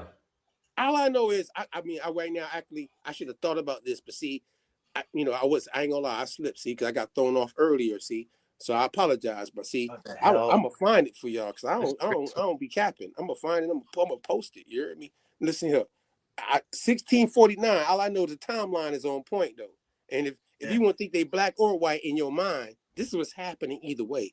Timeline. Yeah. Either way, nobody's coming here by choice. Yeah. You know what I mean? I mean, guys, it's bad, that English Civil War, because that's what he's really talking about, is brutal. And it's Ireland, it's a whole bunch going on over for 20, 30 years. And the numbers, there's at least, they probably kill over 1 million people. You have to ask yourself, how did the old system compare to this new system, when 1 million people are willing to go to their graves they didn't want that, you know what I mean? Like, you got to ask yourself some of these questions, like, well, what kind of system are we living in if people were willing to like go to the mat? Because that's kind of like saying, it's not even worth my kid being like, this ain't even worth, we might as well die here, because what I'm seeing them bringing in ain't even worth. It ain't no good. I don't want my kids living in that. I don't want think about that for a second, like, oh, okay. Yep. Good perspective. I mean, it's the reality of the situation, because I think when, immigration ain't got nothing to tie to black or white people that came into America during the colonial time frame of these crowns. No people were not coming here, in majority cases, free, black or what we call today white, in our systematic way of thinking. You know what I'm saying? So, but the ideal that came in later on, which is they call racism, when the race theories start coming out and people start now grouping themselves based off of a race ideal of who they were in this system of education in America, this is when things start to shift. Before that, it wasn't like that, because these people, these numbers, I don't give a damn what you tell me, it ain't right. It ain't right. The numbers ain't. Yeah, man, it's a lot. And then to your point, though, it's almost like, again, part of erasing everybody's memory and connection to their ancestors and what they may have lost. This is just eliminate even just the idea of even thinking about some type of history like that. You know what I mean? And that's why I think it plays so well. You're bringing over so many of these white people now in the 1800s, especially with steamships, right? So things really pick up, guys. The numbers after the Civil War, guys, is like 400, 500,000 a year. Yeah, mostly white people, okay? And that's because they're trying to basically surround the Indians in the Southeast, especially, because they're still there, but they're trying to just overwhelm them to the fact that it's really just like they're just using them as bodies, really, for the first 20 years. It's really bad stuff, like on so many levels, right? But it shows that they're willing to like destroy everything for a time period in order to get it set up so that they have total control when you kind of come out of Reconstruction. And that's where after Reconstruction, you want to talk about the Anglo-Saxon mythology starts heavy hitting after that war, big time. Yeah, that's when it's, that's what we live in. Yeah. Hey, you see? Oh, yeah, there you go. There he is. Yeah, that's a swarthy man. Yeah, I mean, there you go, man. I mean, listen, these Puritans, right? Because he's a Puritan. They were, most of them were, they were coming from Iberia originally. I know there's mixing in, but there wasn't a lot of interracial mixing in England from what I can tell. And that was their decision. They didn't want to mix with these stupid English native. There's a whole thing. So they kind of maintained the color for a while. I mean, it's the mixing happens more in the United States eventually. Correct. That doesn't surprise you. I doesn't surprise you at all. Yeah, there you go, man. I mean, hey, this is crazy about this man, though, right? The Roman Catholic situation. Look, this is why also everybody today we talk about race. This later on comes into play. But in the time frame of people like him, he is head of the Parliament of England. You know what I'm saying? He is also a Puritan. Yep. He's the leader of the Puritan movement. Yep. So if you black or white in that area at that time politically, tied to the stewards that were and he's a steward too. Originally he's He's from that line. Yeah. in genealogy, he will be a steward too. On his mama's side, right? On his mama's side. On his mama's side. Hey, real quick. Yeah. We got a comment. This is a genius comment. She said this is the original H-1B visa game. They haven't changed the play yet. This is exactly why we started the show with the way that we did. We got to understand none of this is new. Immigration's a tool. Moving people around. Can I don't want to go off on but I just want to say we got to understand that what we're in better. You have to study what was going on before, like what kind of system. And I'm going to tell you one thing that applied, and the Indians were doing it here, and the pagans in Europe were doing it there. Which I'm starting to wonder who the pagans are. Like what? Right? Okay, well, we'll just call the Indians in Europe pagans for now. Okay, that's a placeholder. That's a placeholder for future, study. So the pagans, right, they just happen to all have the same kind of economic system. And one big part of it is that what is sacred is where you were born, you were tied to the land, and only the families, and you always have a hierarchy, don't get me wrong, but that hierarchy, the powerful are always tied to the land as well. Meaning you didn't just get to go over to some other part and be like, hey man, we're going to set up a factory here and compete with you. Oh, no. This was all sacred. Like this was all negotiated. None of us have a sense of that anymore, man, because they've been doing this for 500 years now, man, moving us around, telling us it's the best thing since sliced bread in America, mobility, blah, blah, blah. They've got us all sold on it. And you got to absolutely stop at some point and ask yourself, why is that so great?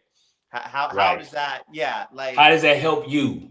How does that work for your descendants 5 generations from now? Like, just think that through. Like, what's going on? And then ask yourself, why did 1 million Irish people die fighting this guy Cromwell? They saw what he was bringing, man. Right. Why did so many Indians here die? They knew what was coming. They're like saw what was coming. Yeah, man. And we're living in it right now. Right. Crazy enough.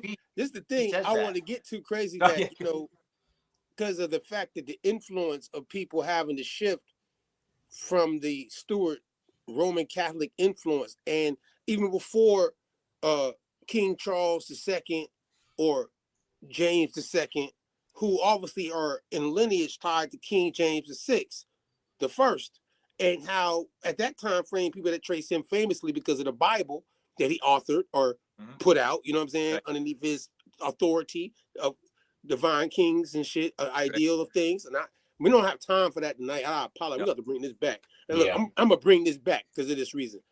But at the same time, just to keep it in point of this conversation, this man right here on the screen, y'all, make sure y'all understand what he did. 1599 to 1658. Yeah. Wow. Is that much time he was? All right. That's the time frame. Wow. All right. This man is the leader of the Puritan movement. He's the commander of the Parliament Army. He overthrew King Charles I. He's the guy that basically got him beheaded. Yes. Ruled England as Lord Protector from 1653 to 1658. A radical Protestant with Hebraic theology. This is the person you see. Yeah. Crypto Jew, the whole Puritan thing. Again, once you remember they're all coming out of that Iberian situation, just come on. That it all, crypto Muslim, crypto Jew, right? And this whole thing is legal, this whole Protestant. But man, I mean, guys, we could do so much on how these Puritans took over England. Okay. I got something for you. I just want to just invite you to the conversation as we explore this route of information that we've covered. You know what I mean? That we want to talk about. And I know that Black and white people are impacted by it. And they don't know about it based off American history and what we call the 13 colonies. You know what I'm saying? Cromwell's a hero in American history. I mean, he's a hero. That's the crazy part, Look. Matter of fact, there's more. I'm going to make sure y'all get who he is now. Because I'm making up time. See, for this, we're messing up earlier, right?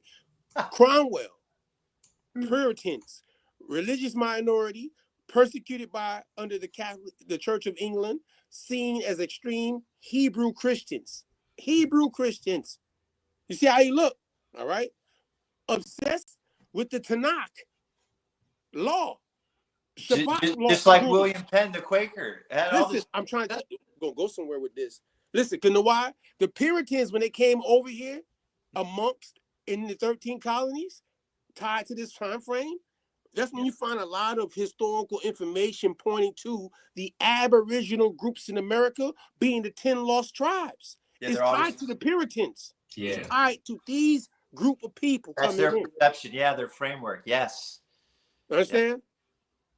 I'm on Sheedy's root because I've traced the root, but I got messed up tonight. I had something for you, but see, I wanted you to be here to tell me from your understanding, your research. You know what I mean? Because this is what I'm seeing with these Puritans, who obviously become what we know, Protestants. Yeah, you know and he ties back to, so who's the official father of all this is John Calvin.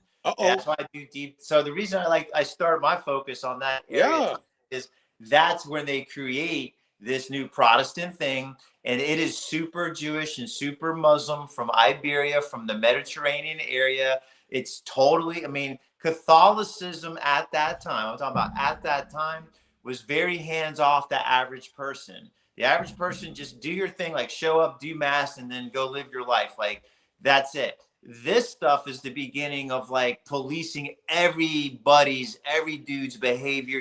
It's this, what I call the surveillance state. Yeah.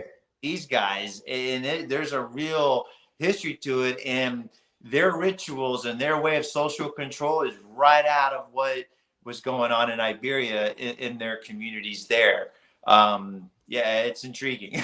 It's like, okay, yeah, and it's not nice. It's not like a very attractive, it's tough. Like when you read how they treat their people, it's tough.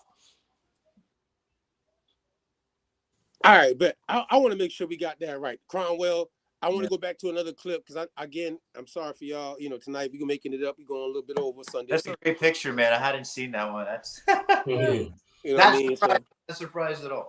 You know what I mean? Hey, he don't look like the West African folk, but he surely ain't like what we call today Caucasian looking either. No, he's a total Mediterranean dude. Like, are you kidding me? That's what I'm saying. Like I ain't saying he look like you. You feel me? But he don't look like me. He's got the hair. Yeah. Yeah. That's the giveaway. It's the giveaway. It's the phenotype, not the skin complexion. Correct. He's got the nose too. He's got more of a nose from over here. I mean, it is what it is. Yeah, that mixture of them stewards and all them people in that area for that time frame. That would be Swarthy mixing with other groups of people too, because they're mixing with these Germanic people too in this area. Before they come over to America, at the elite level, yeah, for sure, absolutely. Real quick, before we play this, say correct about the mixing. My second and sixth grade teacher was Irish American. He brought in a picture of his great grandfather who looked like Fred Sanford, and uncle looked like Lamont. That's awesome.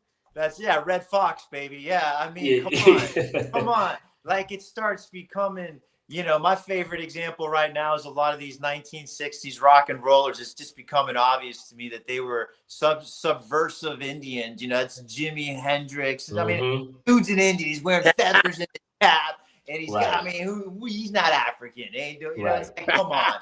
Like, stuff's just, once you key in on some stuff, man, Michael Jackson. Start to pay attention. Where the Jackson from? Indiana? You mean the land of the Indians? Nah, no way.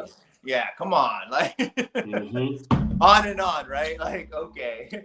Shit. Well, we're going to have to skip up. That's a whole nother topic. We could go to a lot of places in these conversations. I got your video, though, Mac. I'm about to load it. Yeah, this is his next joint that I want to pull up for the nice joint with him. The foundation of America, as well as other parts of the world, grew after the end of the Civil War. It was financed and managed by private corporations with corporate charters and financial backers. Let's get into one. This society was found in London with paid up capital of $10 million, divided into 20,000 shares of 500 British pounds apiece. The Baron von Hirsch was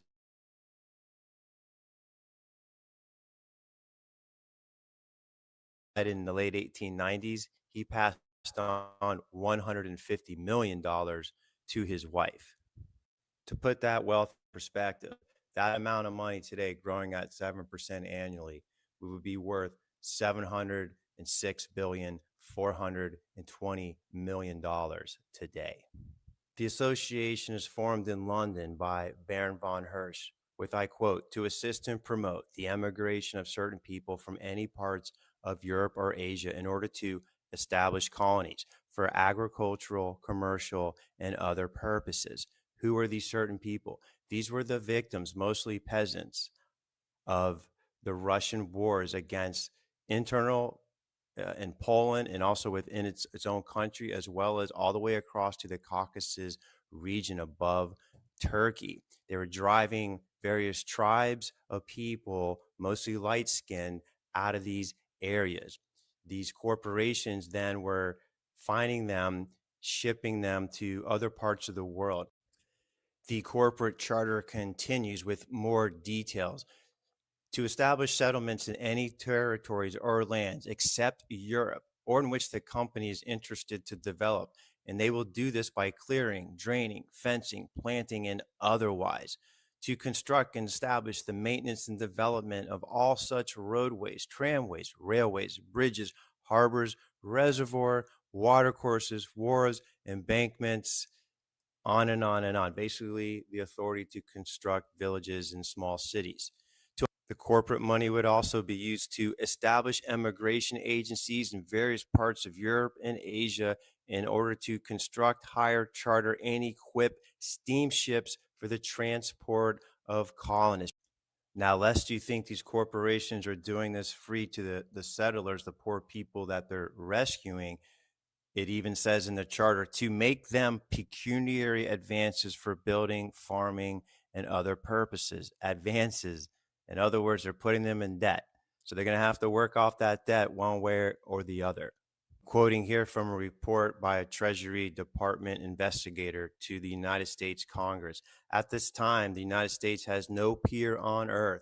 At this rate, we're observing from Europe 750,000 people annually. The report goes on to say the organizations above referred to have agents in all the principal cities. Advertisements that, for example, show the Great Northwest in Manitoba and state that there are 200 million acres of land that are being granted free to settlers of the age of 18 or over, and they are entitled to 160 acres each. So these colonization corporations have their agents in all these major cities around Russia and Germany and in the Ottoman Empire, where they know all these destitute, poor people getting driven out of their villages, bombarded by the Russians, going on by this point for like 40 years, okay? This is an onslaught, financed by the same people that are in the same circles as Baron Hirsch. Here are detailed descriptions of colonies created by this corporation. It's interesting to me that they located them where the Crusaders fought back in the medieval times. This particular corporation located a ton of settlements right where you have most of these trade routes converging in Asia at the southeastern part of the Mediterranean Sea. The colony of Ekron was founded in 1884 on 1,000 acres, and there are about 250 inhabitants. The people are engaged in vine and silk culture. The colony of Katra, established in 1884 by Russian students on 900 acres with 100 inhabitants, a fourth of the land given over to wheat culture. On balance, there are 200,000 vines. The colony of Artif was originally a missionary established. It cost enormous sums of money, but was bailed out and has been transformed into a village. The colony of Castine originally belonged to Bessarabian Jews. The area of land is about 1,200 acres, and there are 100 souls on this colony. The colony of Wa'id el Shanin is 5 miles south of Rishon LeZion. It has 150,000 vines on 400 acres. The colony of Rekovath was founded in 1890 by a colonization society of Warsaw.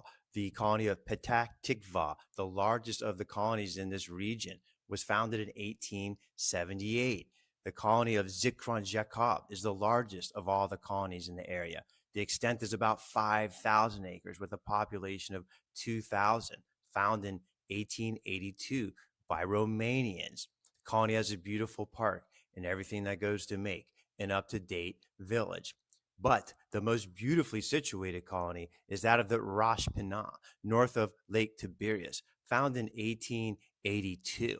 There are 60 houses in the colony, each with a flower garden in the front and a vegetable garden in the rear. 3 perennial springs supply the colonists with an abundance of water. So as you can see, this particular colonization corporation had a specific focus in a region of the world, here and also well as Argentina. In another video, I'll give you detailed examples of that. So these colonization societies and corporations, they're just an updated model on an old business model. America, all the colonies were each established by corporations chartered by royal governments. What makes this more modern approach different is that at this point, wealthy private individuals and groups of people are simply banding together and creating their charters and organizations, really at this point with very little interference or oversight from any type of crowns or governments. This is why after the Civil War, you're seeing 500,000 people a year dumped into the United States until about 1920. And then a whole bunch are getting pushed over into modern Turkey, Syria, and also Argentina. I hope you found this interesting. I will be doing videos on other colonization companies to show you how this was a very routine approach by these capitalist financial elite. The ones that took over the United States after the Civil War, they are tied into the same group I'm talking about here. And some history out. So Travis, walk us through this. What took you down this line of studying? Right. So, yeah. It's basically the fact is they established more colonies in the 1800s than they did before the 1800s, right here in the United States.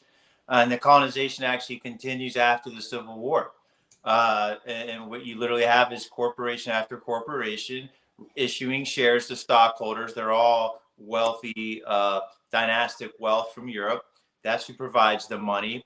And basically, they work with the United States government. After it displaces Indians, they do basically land sales in the form of a lottery. These guys got a bunch of capital. It's just like a modern investment banking syndicate. They get a bunch of money, and they go buy up all the companies in an industry or something like that. Well, here there's like 6 major corporations that got most of the land in Texas. All right, and it's all really right in front of you. And they literally will say stuff like, now that we've gotten rid of slavery with the Civil War, now we can flood ourselves with cheap white labor from Europe and really do this thing. And it's right in their charters. Like, now's the time, boys. Like, strike while the iron's hot, you know? So that's what goes on. And yeah, it ties to the Anglo-Saxon because these financiers are coming out of Austria and Germany. And they're also the guys that finance. It's their group of people that led all that money to the Union to win the Civil War for the North. Right. And now the United States, or whatever exists of it at that point, however you want to phrase it, has a big debt to pay. The debt equals about 1 year's salary of the average person in the United States per person. It's a bigger debt. They spent more money to win that war than the United States has spent total in 20 years in Afghanistan and Iraq. We're talking 3 or 4 times the amount of equivalent dollars to win that Civil War. So if you're trying to figure out how big of a deal that Civil War was, that should give you a sense of how big of a deal it was. So these guys loan the money. Well, you know how that works. You know, if you loan the money, you're in charge, right? So this is a bunch of German, Prussian, white people really come into the country. And you see that in the Midwest. They take over the Midwest. Okay. They're coming down south. They're your sheriffs. They're they're doing the dirty work. They don't give a flip about some Indian well, they're not even thinking that these are the guys being told you're all from Africa. So now you can really wail on them, you know? So that's really the idea. And you see it in their facial features, So they're bringing them all over, and they're all Protestant, right? They're not bringing over any white Catholics. These are all Protestants, and they're all, while they're missionizing the freedmen, they're missionizing these white guys to get them programmed to do the work that they want them to do. Includes, KKK stuff, libraries. Yeah, that wasn't going on before the Civil War. Correct. That all happened after the Civil War. White supremacy was created. Correct. That's part. And that's also what we talked about with you, with all the trust and everything. And again, I mean, tonight, I just wanted to, sorry for y'all, the interruption with the Wi-Fi.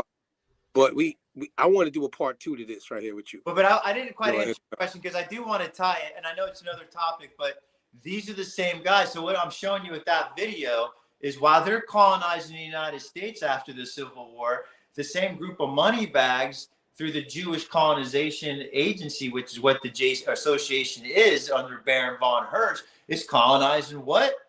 Israel. Yeah. Argentina. Well, hey, I'm gonna do another part with you. Can we do this again? Because I want to add some more. See, I'm glad to be here now, though. Everybody got this part 1. You know what I'm saying? Hey, Travis, you down? Yeah. So that's listen, just one more thing on it. It just shows how much they've moved everybody around. Like that right there just shows they're kicking them out of their, what we think of nowadays, Czechoslovakia, Bulgaria, Romania, Russia. They're just, man, then they're sending them over to what we think of now as Turkey and Syria in the Middle East. And then from there, a lot of them, they're like, you know what, we need you in America. So then about half the immigrants that come into America, they don't come through Ellis Island. They come through Galveston, Texas, which they call the Ellis Island South. And that is a bunch of Russian and Bulgarian and Czech people. And they all think that they're either Anglo-Saxon, because that's like the myth right now. You're an Anglo-Saxon now. Or they think they're German, because that's a good fallback to be German. That's the story being assigned to the docks. Yeah, and then the other 8 million are Irish. And of course, why are the Irish coming over? Well, they're starving them out in the 18th century. So that, whatever. That's great people. Great situation they're all in, right? Hey, you know what's crazy? Because when it comes down to after the Civil War, the first census, and actually Blumenbach, Johannes Blumenbach, he set the pace for it, but it became initiated in our system of government 1870. That's with the first census with the word Caucasian. Blumenbach, yeah, I mean, guys, they think about it. Like, look, the race category, right? See, there was already all this immigration stuff is happening before Blumenbach. Everything you was reading about was happening during the time frame of Cromwell and all that, and way before Blumenbach even came about, which is before, we were just talking about this last week with the DNA thing, see, 1775. So in 1775, we know that Blumenbach came up with the race theory. And before that time, there was no race theory. So all these national groups of people, white, black, whatever, are not going by these race theories at all at that time frame in the beginning of the forming of United States of America. You know what I'm saying? Yeah, and how could you force it on? It's a majorities for the country. Yeah, they gotta wait till they get everything in position. Get the numbers up. And then they roll it out. They're like, yeah, baby, we've been waiting a century for this. Here we go. Now, so Caucasian comes into place in 1870 on the census record. Yeah, so they use that same political thing in America to divide and make this elite class that you're talking about tied to these trusts. Hey, so here's the how, though, man. I'm going to hold them on, because, hey, we're going to do a part 2. I ain't going to hold them on. Hey, I'm going to hit them with this one last thing. Okay. So everything, y'all been hitting them with the historical narrative of how this happened. But what we're missing also is, at this time frame, a very important invention was created, the steam engine on these ships. Big time. So now you can bring way more people over at once than any other time in history. Now you can bring 1,000 or 2,000 at a time instead of 2. It was always like a max correct sailing. It was like 50 because they needed food and supplies, guys. Like the first 100 years, especially, man. They were mating with the Indians, enslaving and hostage their kids to do all the work, and then bringing supplies from Europe. They weren't bringing people much at all. They couldn't. They couldn't. These guys are experts, man. They're knights. I'm telling you, these are knights, and they've been. This is knights. That's why it's so systematic. Yep. Hey, Benjamin Franklin. I mean, Benjamin Franklin, Anglo-Saxon, right? Isn't Mhm. Benjamin Franklin saying he's an Anglo-Saxon? I mean, Somebody, Sarah Thornton just said this. She brought up Benjamin Franklin again. Look, see that shit. Look at that. We were just talking about it earlier. Hey, Benjamin Franklin, shout out to Lee. Benjamin Franklin, 1752. Is he not before 1752 a Grand Master Mason in Philadelphia? Right. Is he not? That whole Philadelphia thing there's a lot more's going on in Philly than going on in DC. Or I mean, Philly. Come on, Oh man. yeah. Philly's DC a was hot nothing at this time. Yeah. Listen, he said them swarthy folk were coming in, and he even delineated like how people folk today in immigration say, "Oh, we don't want them people coming into America." He was saying that at that time about the German people coming in. He was like, about the Germans. Hey, them German people, they gonna change everything. And they were coming from Saxony. So, all right, now I'm really confused about white Anglo-Saxon Protestant. It's like everything with these guys, you just got to read it in reverse. So as soon as they're like, the nation was founded by white Anglo-Saxon Protestants, it was actually founded by swarthy Catholic Indians who are called mixture. A mixture. Because, hey, them Puritans, I wanted to open the door. We're going to slide on this. Them Puritans, also known as Protestant in different denominations on what they call Christianity, right, today. The influence that we're finding of this historical layout is huge. It's huge because it shows it's the architecture that we live in. Like man. That's the setup, right? It's a whole it's a dive that we really got to actually really explore and be honest about it. Is it true? What parts are true? What parts are not? And we have to kind of get into details of why and who and what, who's saying what and why, and understand where they're coming from, being why they're saying where they're coming from when it comes to these kind of conversations. So I'm gonna land it on that because why are they saying? I'm gonna hold y'all for next week Sunday. We see y'all.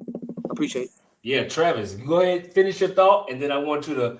We talked about it earlier, but I want you to plug, let them know your TikTok again and your website. But go ahead and finish your thought. I mean, my main thing is just to say that there's an architecture to all of this, and I feel like it really got finally in place after the Civil War, after Reconstruction, guys. It took 20 years, really. So that's what we're kind of living in now. Have there been changes? Yeah, but we're pretty much in that system that they finally got to get it all their way, because they had to get the Indians out of the Southeast. They had to dislodge them, get them out of the way, flood it with people that were going to be loyal to this program, which they did. And you know what we're talking about, those robotic white guys from the movie, right? The archetype. Soul, right? Yeah. Who are these guys? I don't know, maybe they're these guys? Whatever it is. Yeah, so it's real, man. Like, it's real stuff, and it was part of a strategy. This isn't happenstance and randomness. This is 100-year plans and stuff, and and so that's it. And I think that there's a great myth. Hey, them Puritans, I'm telling y'all, I got something for y'all. Them Puritans. Hey, we'll dive on, man. I'll do that. I've already did. I mean, it's a big humiliation ritual. In New England, you had to have money to be a full member. You had to buy a share of the church. What a religion. What a great religion. Right. A lot like Jesus, right? Right. Hey, Cromwell and them were playing those games when they said, hey, we had to make a shift. We got to get from these folk right here, these Roman Catholic folk. And guess what? Anybody else coming in now, you got to come in underneath our ideal to this, or we got problems with you. Or you can't stay. We showed you what we're doing. We showed you what we would do to you. We showed you the numbers. Seen the numbers? Right, yeah. This is it. You guys won't get with the program. There's a whole history there, right? The state paid if they didn't pay their debts. Like, dude, there's a whole bunch going on where they're like, we're finishing this game. We're finishing it. Let's go. Next. Hey, so Travis, leave us off. Let them plug your TikTok and your website, bro. Yeah, guys, check me out. Forensic History Academy on TikTok, YouTube, and online. You can subscribe for free right now and get access to a lot of deep dive documents. And then I'll be starting to build videos. And the idea behind it will be quite a big catalog at different levels of information expertise. And then I'm going to put together training courses. People can almost like pretty much get a little certification that shows they really understand how to, assess a book and look at, what are the things to consider. It's like I tell, history's a crime scene. So approach it accordingly, right? What are you looking for? What are the clues that, how to put things in context and draw deductions? Because we're not in a situation where they're ever going to show us all the information. So I'm kind of, you only need to get so many sources. Once it's clear what the system is, processes are, screw all that, man. If they want to talk sources, well, let me go into the Vanderbilt mansion in Asheville, North Carolina, and look at all the shit they got in the. Yeah. Let me go into this. Somebody send a Vanguard into the Smithsonian, and let's all take a look at all the sources and have a little shish kebab and barbecue and chop it up. Right? Yep. That ain't gonna happen. That would be nice. I like that. We would love it, but we know that's not happening. Right. So let's me, feel right. So let's so I'm just trying to approach all this in a really real way, and not get caught up in the system, because to your point about the system, the architecture, the scholarly system, the academic system is very biased towards having all the sources and all this. Yeah. Well, who wrote the sources and what all the sources you're not showing us. So you got to get off that game, because you're never going to win. You see, those rules are set up for them. For exclusion. So you got to go with the deductive reasoning, the Sherlock Holmes, the blood splatter analyst approach, the CSI Miami approach. And you got to work with theories of a case in high probabilities, or you're just going to sit there and be arguing about, do you have I saw this source and you saw that source. Yeah, source battling is crazy. As we've demonstrated, these sources can be completely making stuff up and completely giving you the upside down of what really went on. So, that's real. Hey, so that's a great way to end it off. So with that, yeah. Hey, appreciate you as always, Travis. You much requested, so we're gonna have to set up a part 2. And shout out to everybody out there. We got a lot of people tuned into this. The best thing y'all can do to help us out is like this video, subscribe to our channel, go follow Travis on TikTok, follow us on TikTok, support the people that are giving out the information. And if we have some type of business model behind it, support that too, because it take money to move the mission. Go ahead, Matt.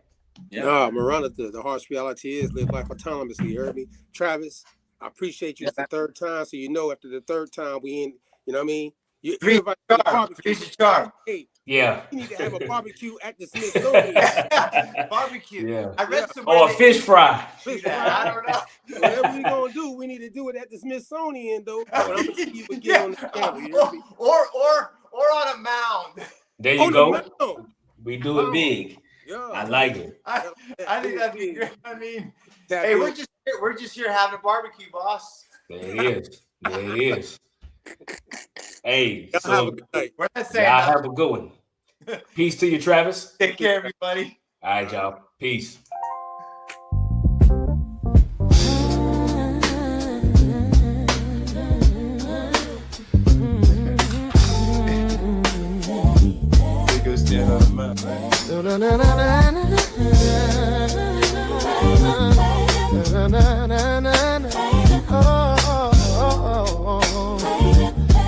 Yeah, purpose got a price.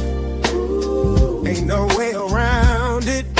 We gotta fund the vision. Fund the vision. Run the vision. Fund the vision. Dreams don't move till the people grounded. Fund the vision.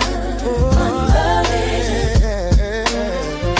They say love your people, but love needs tools. Power needs resources. That's the first rule. We ain't chasing silver, we chasing solutions. We need capital to break these old institutions. Break those chains. Break those chains. Can't build freedom empty-handed. No, no, no. Every dream needs something landed. Let it grow. Let it grow. We need money for the mission. Money for the mission. Hope don't grow without a little provision. Money for the mission. Money for the mission. Heart stay pure while the grind stay driven. For the mission. Hope don't grow without a little provision. Money for the mission. Money for the mission. We pray hard on Sunday, but Monday's real. Bills hit deeper when you're fighting to heal. If the system is crooked, we still gotta move. Stack for the fam, keep the block improved. Keep the block improved. Yeah. Keep the block improved. Oh, yeah. Block improved. Yes. Faith is fire, but the work needs wood. Purpose grows strong when the funding's good. We raise the money For the generation. we build the budget. For the restoration. We plan together. No tribe left behind. We feed the future. The liberated mind.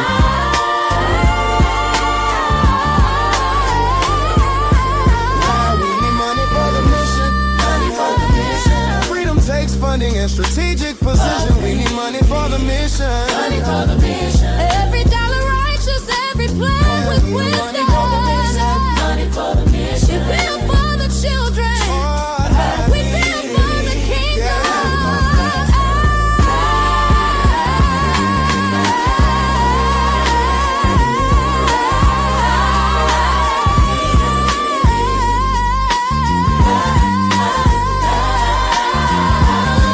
Money for the mission. Money for the mission. Money for the mission.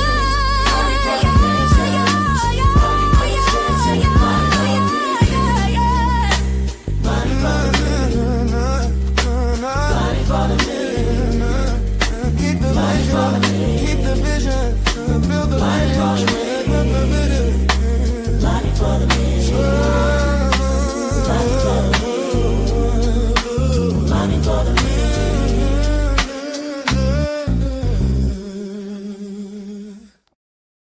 You never find a white aborigine. Aborigines are called natives, or they're always dark-skinned people. You and I are aborigines, but you don't like to be called an aborigine.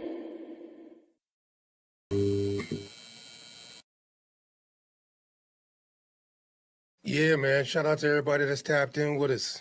The Autonomous Party. Monte. What's up, homeboy, with the news, man? Yes, right. Peace to the party.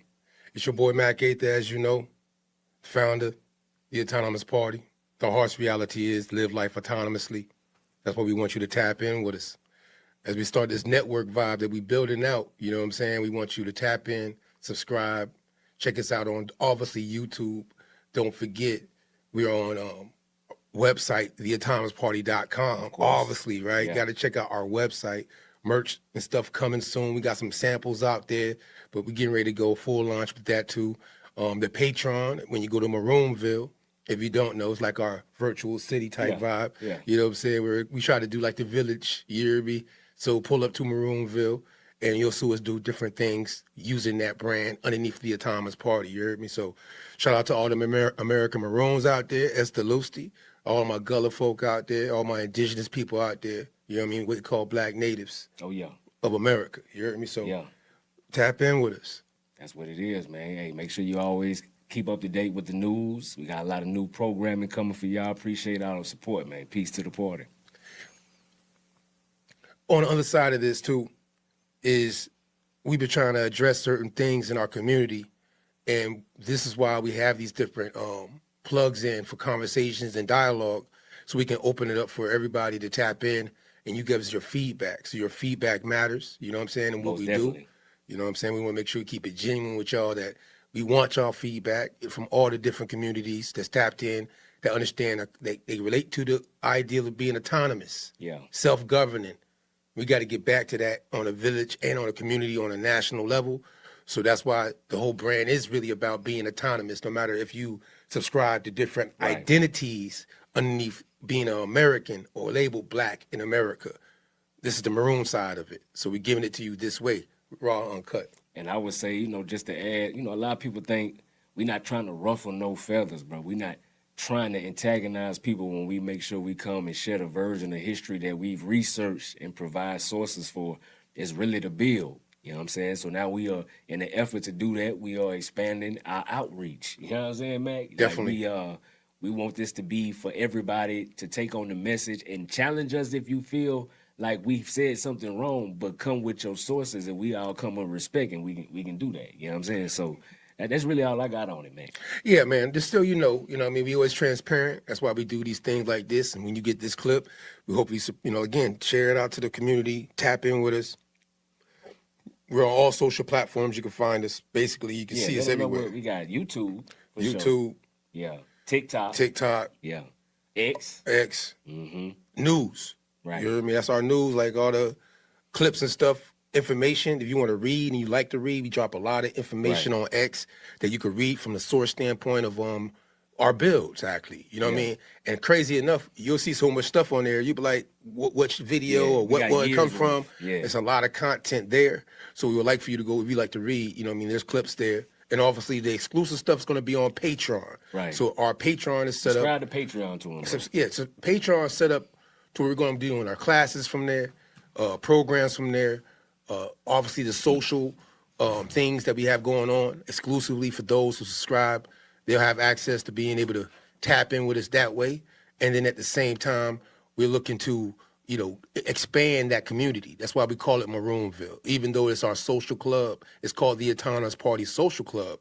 The Maroonville is literally the vibe for the social standpoint of a village community type of vibe. So all the different things that happens in the community, we're doing it on our Patreon. You hear me? So definitely subscribe to that. I mean, you could, for free, subscribe to it. You can support. We got different tiers right now. We got a $5 tier.